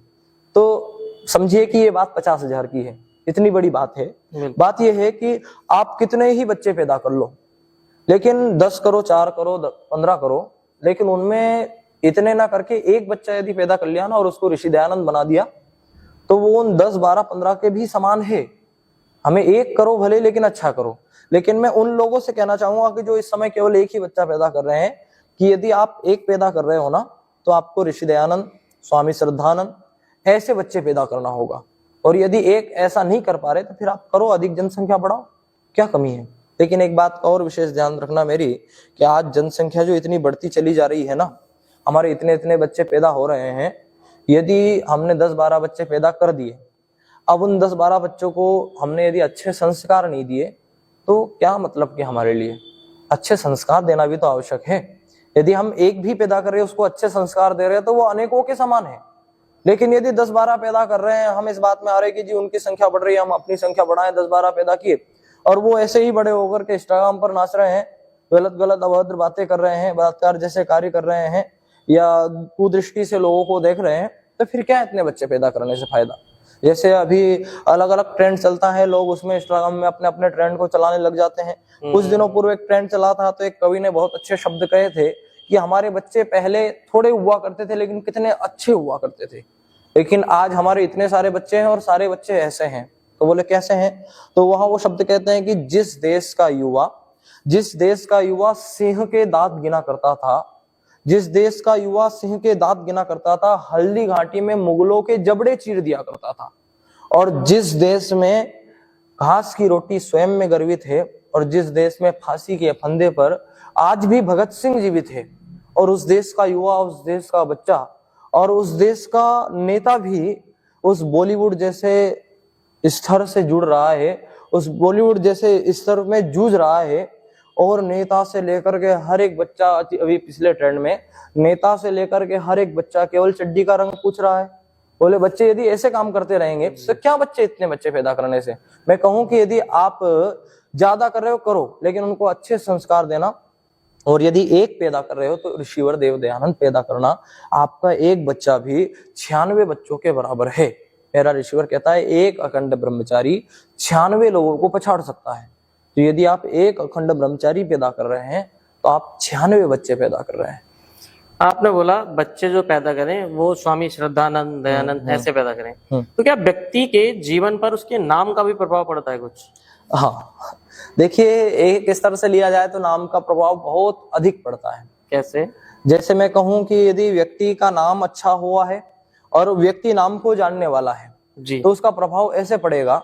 जैसे मैं एक सामान्यतः एक हास्यात्मक बात कह दूं आपको जी कि नाम का प्रभाव कैसे पड़ता है। जी जैसे आप एयरपोर्ट पर गए, एयरपोर्ट पर जाकर के आप खड़े हैं और किसी व्यक्ति ने आपसे आकर के कहा कि जी अब्दुल प्लेन को उड़ाने वाला है, तो आपके मन में क्या भावना आएगी कि अब्दुल नाम का व्यक्ति प्लेन को ब्लास्ट करेगा। और वहीं कोई व्यक्ति आकर के कहे कि जी श्याम या राम नाम का व्यक्ति प्लेन को उड़ाने वाला है, तो आपके मन में अलग धारणा बनेगी कि जी वो पायलट होगा, वो प्लेन को उड़ाएगा। जी, तो नाम का प्रभाव तो यही देखने को मिल रहा है। जब हम अपने बच्चों का अच्छा नाम रखेंगे तो उनके ऊपर अच्छा प्रभाव पड़ेगा। बिल्कुल। जैसे हमने दयानंद श्रद्धानंद नाम रखा तो उनके अनुसार हम अपने जीवन को चलेंगे। अपने नाम को सार्थक बनाने का हमें प्रयास करना चाहिए। यदि हम अपने बच्चों का नाम रिंकू, टिंकू, पिंकू, चिंकू रख देंगे तो वो क्या अपने नाम को सार्थक करेंगे? अरे देखिए भगवान राम का नाम कितना अच्छा है, भगवान कृष्ण का नाम, जैसे राम नाम का नाम सब लोग लेते हैं, राम नाम को जपते हैं, लोगों को राम नाम का अर्थ पता नहीं होता है। जैसे राम नाम का अर्थ मैं बताऊं आपको, होता है रम्यते इति रामा, जो सब जगह रमण करता है वो राम है, जो सब जगह रमा हुआ है वो राम है। तो अच्छा विचार करो, राम जी जब जिस समय हुए उन्होंने अपने नाम को सार्थक किया या नहीं किया? पूरी दुनिया में उनका नाम रमा हुआ था जी, दुनिया के सभी लोग राम नाम को जानते थे, और आज राम जी को गए हुए लगभग 9 लाख वर्ष हो गए, आज भी पूरी दुनिया राम जी को जानती है, उनके राम नाम का रमण हो रहा है। तो भगवान राम ने अपने रहते हुए नाम को सार्थक किया और आज भी उनका नाम सार्थक हो रहा है क्योंकि उनका अच्छा नाम है। यदि अच्छा नाम रखेंगे तो बच्चे अपने नाम को सार्थक करने का प्रयास करेंगे। और देखिए भगवान कृष्ण का नाम है, भगवान कृष्ण का जो नाम है कृष्ण, कृष्ण का अर्थ होता है काला, अर्थात जिसके जीवन में कोई काला कर्म नहीं है। वो व्यक्ति जिसके नाम का ही अर्थ इतना अच्छा है कि मेरे जीवन में कोई काला कर्म नहीं है, तो वो अपने कर्म जीवन में क्यों काला कर्म करेगा, बुरा कर्म क्यों करेगा? तो जब अच्छा नाम होगा ना, व्यक्ति उसके अनुसार अपने जीवन को चलाने का प्रयास करता है, इसीलिए नाम का प्रभाव पड़ता है। और भगवान कृष्ण का एक नाम और नाम सुना होगा आपने, मोहन नाम से जाना जाता है जी। मोहन नाम मेरा भी है, तो मोहन नाम से भगवान कृष्ण को जाना जाता है। मोहन नाम के 2 अर्थ होते हैं, मोह इति मोहना और मोहंती इति मोहना, कि जो सबको मोह ले वो मोहन कहा जाता है, और जो मोह का नाश कर दे वो मोहन कहलाता है। अच्छा भगवान कृष्ण को देखो, भगवान कृष्ण जब थे या आज भी है, हमारे दिलों में है, बिल्कुल, तो हम सब उनसे प्रेम करते हैं कि नहीं करते हैं? और उस समय भी पूरी दुनिया उनसे प्रेम करती थी, तो उन्होंने दुनिया को मोहा और साथ में मोह का नाश भी किया। महाभारत के समय मोह का नाश भी भगवान कृष्ण ने किया, तो उन्होंने अपने नाम को सार्थक करने का प्रयास किया। तो यदि हम भी अपने बच्चों को अच्छे नाम रखेंगे तो कहीं ना कहीं वो भी अपने नाम को सार्थक करने का प्रयास करेंगे। तो अच्छे अच्छे नाम अपने बच्चों को रखने का प्रयास करें। स्वामी श्रद्धानंद जी जैसे, स्वामी दयानंद जी जैसे जब अपने नाम को सार्थक करने वाले व्यक्ति होंगे तो वो अपने कुल का, अपने समाज का, माता पिता का, राष्ट्र का नाम रोशन करने वाले होंगे। आचार्य जी, आर्य समाज से में दैनिक यज्ञ होते हैं, कहीं कहीं साप्ताहिक यज्ञ होते हैं। यज्ञ का क्या प्रभाव पड़ता है, यज्ञ से क्या लाभ है? लाभ है, देखिए प्रश्न बहुत अच्छा है, क्योंकि सामान्य व्यक्ति यज्ञ का लाभ नहीं जानता है और यज्ञ का कितना बड़ा पुण्य मिलता है ये भी नहीं जानता है, और क्या प्रभाव समाज में यज्ञ से पड़ता है। लोग कहते हैं कि वातावरण भी शुद्ध होता है उससे, यदि होता है तो कितना? हाँ, देखिए वातावरण शुद्ध होता है, ये तो 100% बात है, और यज्ञ करने से हमारी आध्यात्मिक स्थिति अच्छी होती है, मानसिक स्थिति और शारीरिक स्थिति भी मजबूत होती है। तो यज्ञ करने के बहुत सारे लाभ है। और जब आप ऋषिवर देवदयानंद के शब्दों को देखोगे ना, तो ऋषिवर तो कहते हैं कि प्रत्येक मनुष्य को वो लिखते हैं अपने शब्दों में कि मनुष्य को योग्य है कि प्रत्येक कार्यों में, मंगल कार्यों में यज्ञ के द्वारा अपने कार्य को शुभारंभ करें। अर्थात जो भी कार्य हम करें जी, अपना जीवन का, रोज अपन दैनिक कार्य कर रहे हैं, तो यज्ञ के द्वारा जब हम अपने जीवन को ढालेंगे तो उससे कितना बड़ा लाभ हो सकता है। जब ऋषिवर देवदयानंद के शब्दों को ही आप लोगे तो ऋषि जी अपने ग्रंथों में लिखते हैं कि एक व्यक्ति जितना घृत और सुगंधित आदि पदार्थ अपने जीवन में खाता है या एक दिन में खाता है, उससे यदि वो यज्ञ करे तो लाखों मनुष्यों का उपकार हो सकता है। विचार करो, यदि आपके घृत आदि सुगंधित आदि पदार्थ खाने वाले पदार्थों से लाखों मनुष्यों का उपकार हो सकता है जी। तो सोचिए, जब हम सामान्यतः समाज में देखते हैं कि यदि एक मनुष्य का उपकार कर दें तो हम सोचते हैं बहुत बड़ा पुण्य हमें लगेगा, लेकिन वहीं यदि यज्ञ से लाखों मनुष्यों का उपकार होता है, ऋषिवर देवदयानंद कह रहे हैं कि लाखों मनुष्यों का उपकार होता है, तो उसका पुण्य हमें कितना बड़ा लगने वाला होगा। और शब्द देखिए कितने अच्छे शब्द मेरे ऋषिवर ने कहे कि एक मनुष्य जितना घृत और सुगंधित आदि पदार्थ खाता है। अच्छा, खाने का तरीका भी बता रहे ऋषिवर कि हमें कैसे पदार्थों को खाना चाहिए। घृत आदि पदार्थों को खाना चाहिए, सुगंधित पदार्थों को खाना चाहिए, लेकिन आज हम क्या कर रहे हैं, आज हम ऐसे पदार्थों को खाए चले जा रहे हैं कि जिन पदार्थों को खाने से कोई मतलब ही नहीं है। जहां हम सामान्यतः देखते हैं, राजीव दीक्षित जी को यदि आपने सुना होगा तो राजीव दीक्षित जी कहते हैं कि भोजन बनने के 45 मिनट पश्चात उस भोजन की गुणवत्ता समाप्त होने लग जाती है। और आज हम ये सड़ा गला पिज्जा बर्गर आदि खाते हैं, ये तो कई कई दिनों पुरानी होती चीजें, तो उनसे हमें कैसे लाभ हो सकता है। तो हमें अच्छे पदार्थों को खाना चाहिए, घृत आदि सुगंधित आदि पदार्थों को हमें खाना चाहिए। तो ऋषिवर शब्द कह रहे हैं कि एक मनुष्य जितना घृत और सुगंधित आदि पदार्थ खाता है, यदि उससे यज्ञ करे तो लाखों मनुष्यों का उपकार हो सकता है।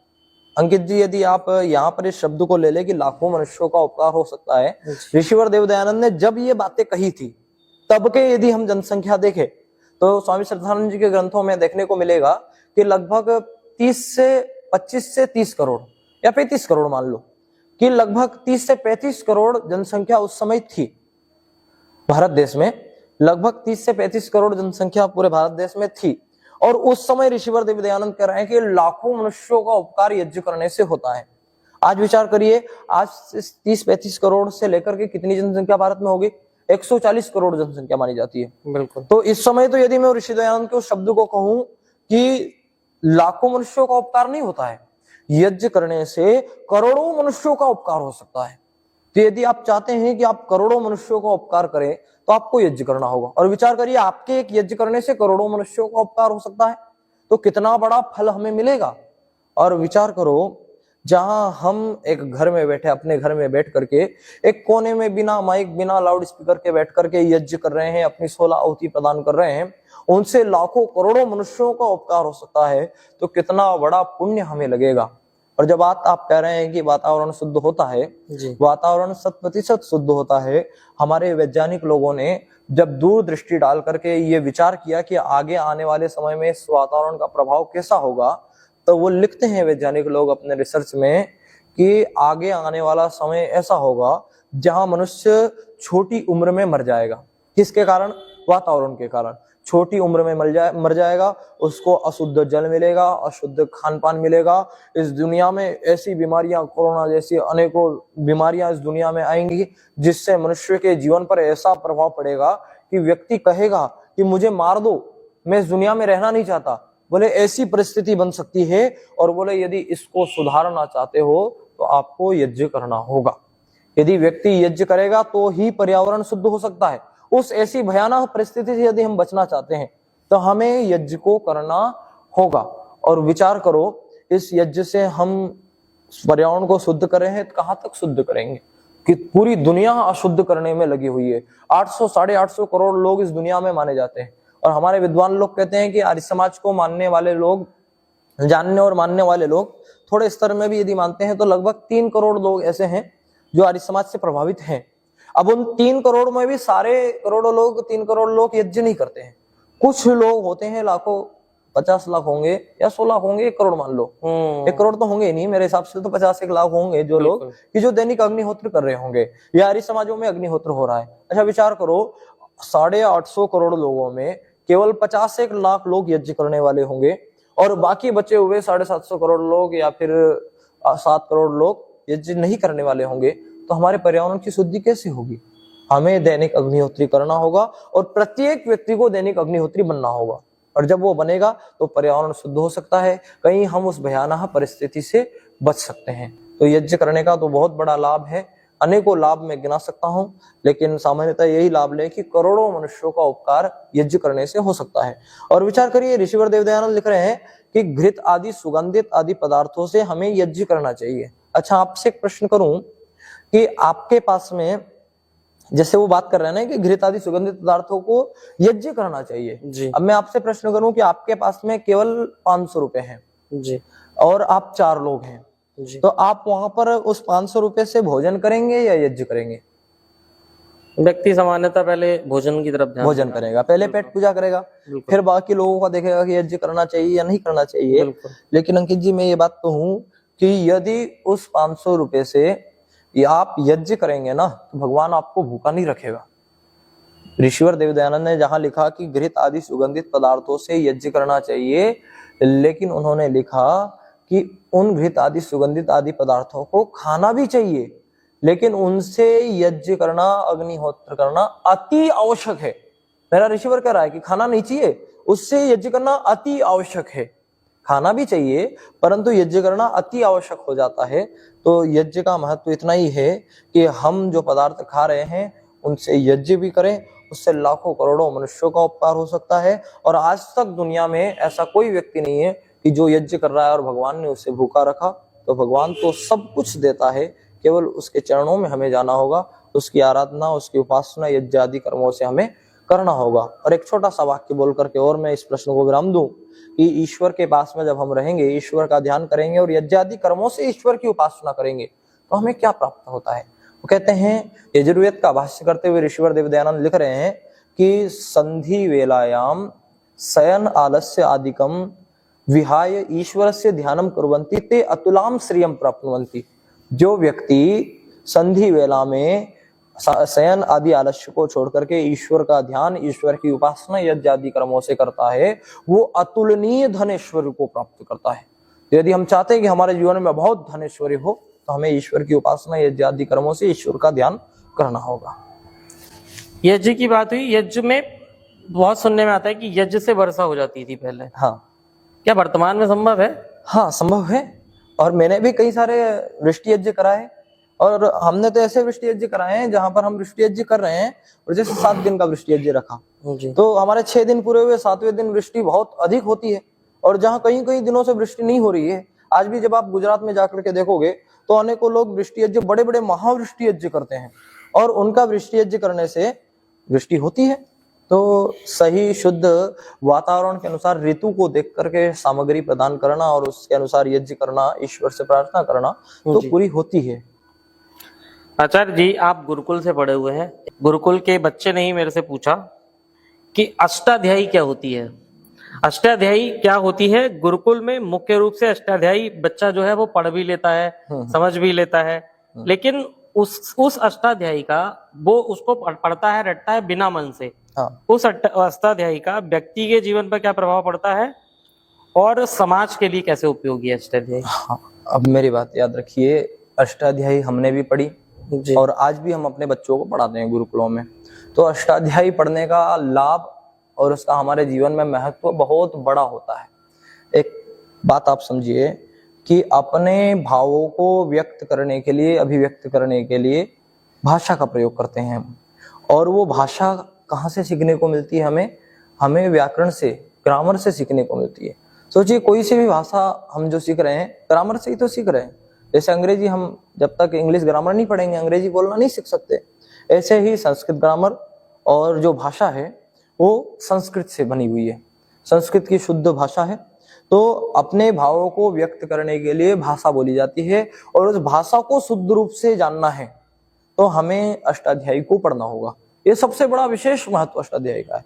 अच्छा विचार करो, इस भारत देश में ही देख लो, अनेकों बड़े बड़े विद्यालय विश्वविद्यालय बने हुए होते हैं, बड़े बड़े अनेकों विद्यालय हैं जहां पर आप जाकर के देखोगे ना तो वहां पर लिखा हुआ रहेगा नवमी कक्षा, नवम कक्षा, दशम कक्षा, ऐसा देखने को मिलेगा। लेकिन यदि उस व्याकरण की दृष्टि से देखें तो नवम कक्षा शब्द नहीं बनेगा, नवमी कक्षा, दसवीं कक्षा शब्द बनेगा। अब जब व्यक्ति व्याकरण नहीं पढ़ा हुआ होगा तो वो इस बात को सिद्ध कर ही नहीं सकता है कि जी हम सही बोल रहे हैं या गलत बोल रहे हैं। और एक बहुत प्रसिद्ध वाक्य है और पूरे भारत देश में बोला जाता है, विश्व के लोग भी बोलने लगे कि करो योग और रहो निरोग।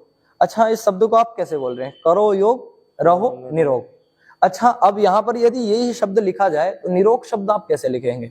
निरोग में नी में छोटी ई की मात्रा लगाएंगे, ह्रस्व मात्रा लगाएंगे, र में ओ की मात्रा और ग। निरोग शब्द हमने लिखा, और सामान्यतः पूरे देश में, पूरे विश्व में यही शब्द लिखा जाता है, करो योग रहो निरोग। निरोग शब्द ऐसे ही लिखा जाता है। लेकिन यदि मैं व्याकरण की दृष्टि से आज आपको बताऊं कि जो निरोग शब्द आप लिख रहे हैं ना, छोटी ई लगा करके, उस निरोग शब्द का अर्थ होता है निरंतर रोगी रहने वाला।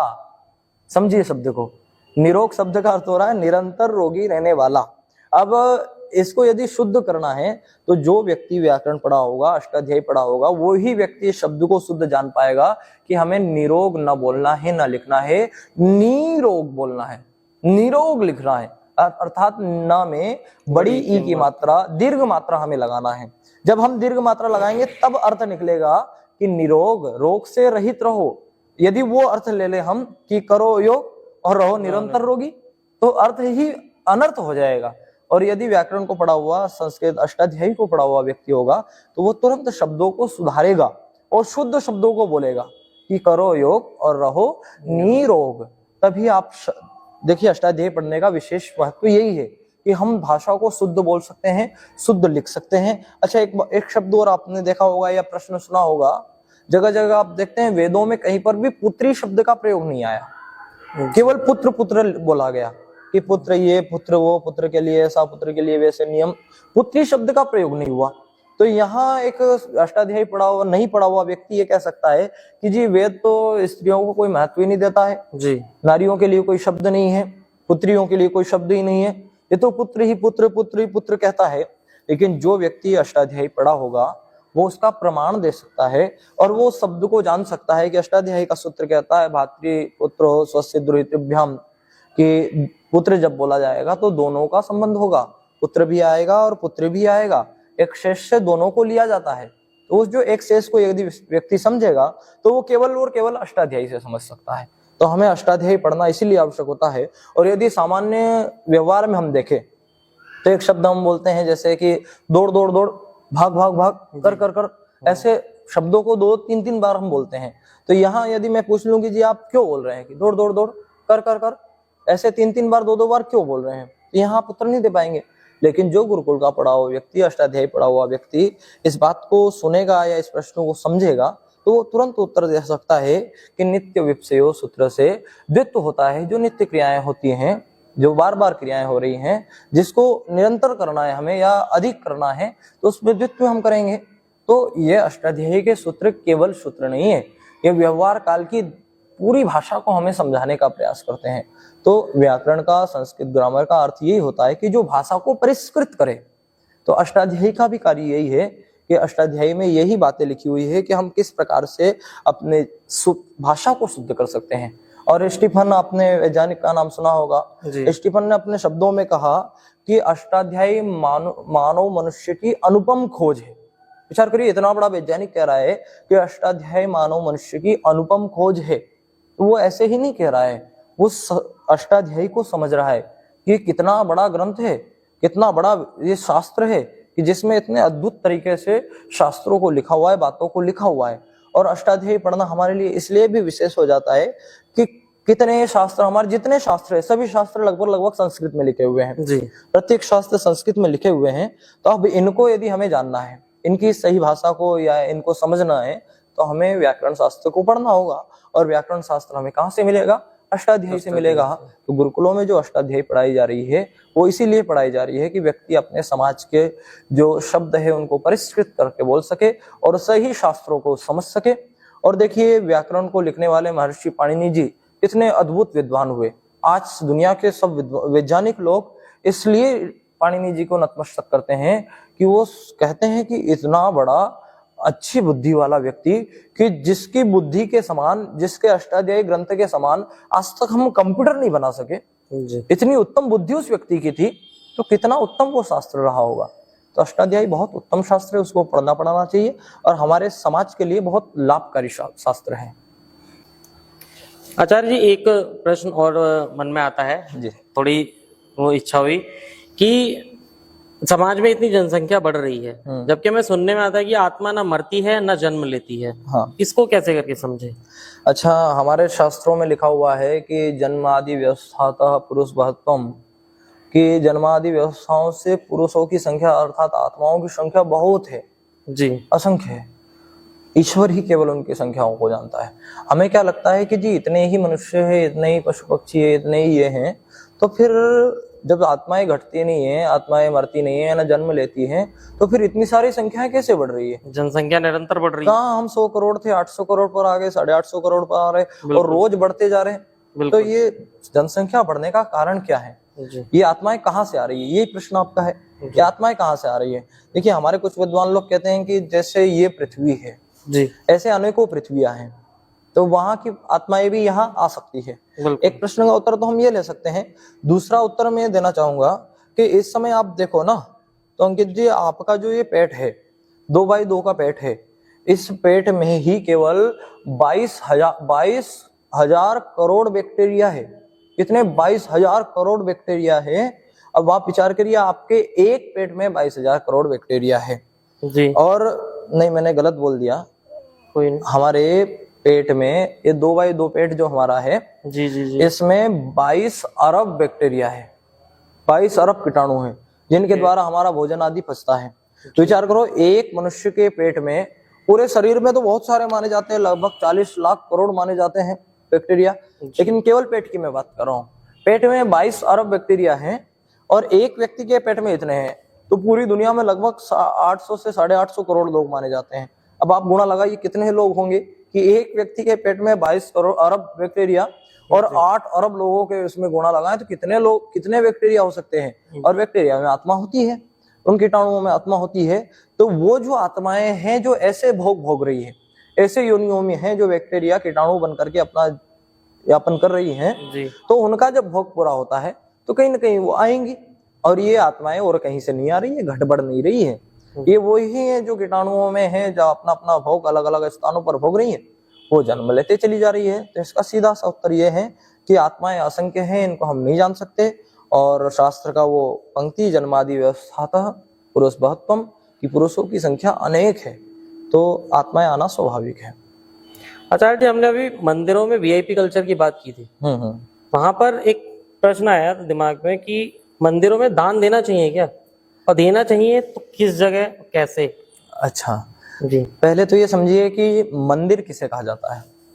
मंदिर शब्द को जब हम देखें संस्कृत में, तो मदि हर से एक धातु है, उससे मंदिर शब्द बनता है और उसका अर्थ होता है कि जिसमें जाकर के मनुष्य को हर्ष हो, प्रसन्नता हो।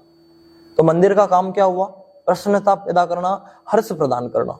जी। तो यदि मंदिरों से लोगों को प्रसन्नता और हर्ष हो रहा है तो हमें दान देना चाहिए। और यदि वहां दान दे करके केवल एक पुजारी जी को ही प्रसन्नता हो रही है, उनको ही हर्ष मिल रहा है, तो फिर दान देने की आवश्यकता नहीं है। हम जहां मंदिरों में दान दे रहे हैं, यदि उसका अच्छा प्रयोग हो रहा है, देखिए दान के कई सारे महत्व हैं। जैसे बताए जाते हैं कि 3 प्रकार के दान हैं, सात्विक दान, तामसिक दान और राजसिक दान। तो यदि इन दानों में देखा जाए ना, सबसे उत्तम दान सात्विक दान है। और वो दान ऋषिवर देव दयानंद ने भी बताया कि विद्यादि कार्यों में विद्या की उन्नति के लिए जो दान दिया जाएगा वो सात्विक दान कहलाएगा। निस्वार्थ भाव से किसी अच्छे परोपकार के कार्य में, विद्यादि की उन्नति में दान दिया हुआ दान सात्विक दान कहलाता है। तो यदि ऐसी जगहों पर आप दान दे रहे हैं जहां परोपकार का कार्य हो रहा है, विद्यादि की उन्नति हो रही है, तो वहां दान दोगे तो वो सात्विक दान होगा और उसका पूर्णतः फल आपको मिलेगा। दूसरा बताया गया राजसिक दान, कि ऐसे स्थानों पर जहां पर दान देकर के व्यक्ति केवल अपने नाम की प्रशंसा करता है कि वहां दान देने से मेरा नाम बढ़ जाएगा, ये हो जाएगा, वो हो जाएगा, तो वो राजसिक दान हो जाता है। और एक तामसिक दान, कि ऐसी जगहों पर दान देना जहां पूरा दान लेकर के एक ही व्यक्ति मौज ले रहा है, और जहां दान आप दे रहे हो, नाचने गाने में दान दे रहे हो, मद्यमांस आदि में दान दे रहे हो, ऐसे कुछ वो कर्तव्यों में दान दे रहे हो, तो वो दान आपका फिर तामसिक दान हो जाएगा। तो सात्विक दान, विद्यादि की उन्नति जहां पर हो, परोपकार का कार्य जहां पर हो, वहां हमें दान देना चाहिए। और आपके प्रश्न का उत्तर यही है कि यदि मंदिरों से लोगों को प्रसन्नता हो रही है, हर्ष हो रहा है, परोपकार हो रहा है, तो फिर हमें दान देना चाहिए। यदि मंदिर में एक ही व्यक्ति मजे ले रहा है, यदि उस पुजारी जी को ही प्रसन्नता हो रही है, समिति को ही प्रसन्नता हो रही है, बस नाम मात्र केवल उनको हो रही है, तो फिर हमें वहां दान देना नहीं चाहिए। आचार्य जी, आर्य समाज के लोगों को और युवाओं को क्या संदेश देना चाहेंगे चैनल के माध्यम से? देखिए, मैं तो सभी लोगों को यही संदेश देना चाहूंगा कि पाखंड और अंधविश्वास से बचना चाहिए। और अभी हमने जितने प्रश्न हमारी इस चर्चा में किए हैं, हमारे संवाद में किए हैं, उन प्रश्नों को मूलतः लेकर के कि इनसे हमें क्या सार मिल रहा है। जैसे मैं आजकल के लोगों को, युवाओं को यही संदेश दूंगा कि बुराइयों से बचना, पाखंड अंधविश्वास से बचना, एक ईश्वर की उपासना करना, आर्य समाज से जुड़ करके राष्ट्र की उन्नति के लिए कार्य करना और अपने सिद्धांतों को मजबूत करना, हमारे धर्म के साथ जुड़ करके हमारे धर्म को समझने का प्रयास करना। और व्यक्ति जब इन कार्यों को करता चलेगा तो उसके जीवन में भी उन्नति होगी, समाज, राष्ट्र और अपनी व्यक्तिगत भी उन्नति होती चली जाएगी। तो सभी लोगों से केवल मैं यही अपना संदेश के रूप में देना चाहूंगा कि धर्म के साथ जुड़ करके विद्या आदि की उन्नति के लिए कार्य करें और राष्ट्र की उन्नति के लिए और अपनी आध्यात्मिक और शारीरिक उन्नति के लिए कार्य करते चले जाएं। और इस समाज को ऐसे लोगों की आवश्यकता है। तो आप सभी लोग इस पूरे संवाद को बड़े अच्छे प्रकार से श्रवण करें ताकि आपका ज्ञान और बढ़े और हमारा ये कार्य करना सफल हो। और आपका भी, हमारे आदरणीय अंकित जी जो आप हैं, आपका भी मैं विशेष धन्यवाद करूंगा कि आपने मुझे आमंत्रित किया, मेरा आपके यहाँ आना हुआ तो आपने विचार किया कि हम संवाद करें। तो हमारा ये संवाद करना सफल रहे और आपकी भी चहुं ओर कीर्ति फैले और हमारे सिद्धांतों की भी चहुं ओर कीर्ति फैले और ईश्वर देव दयानंद के सिद्धांत पूरी दुनिया में पहुंचे। बस इसी निवेदन के साथ में ओम शांति। धन्यवाद आचार्य जी, आपने अपना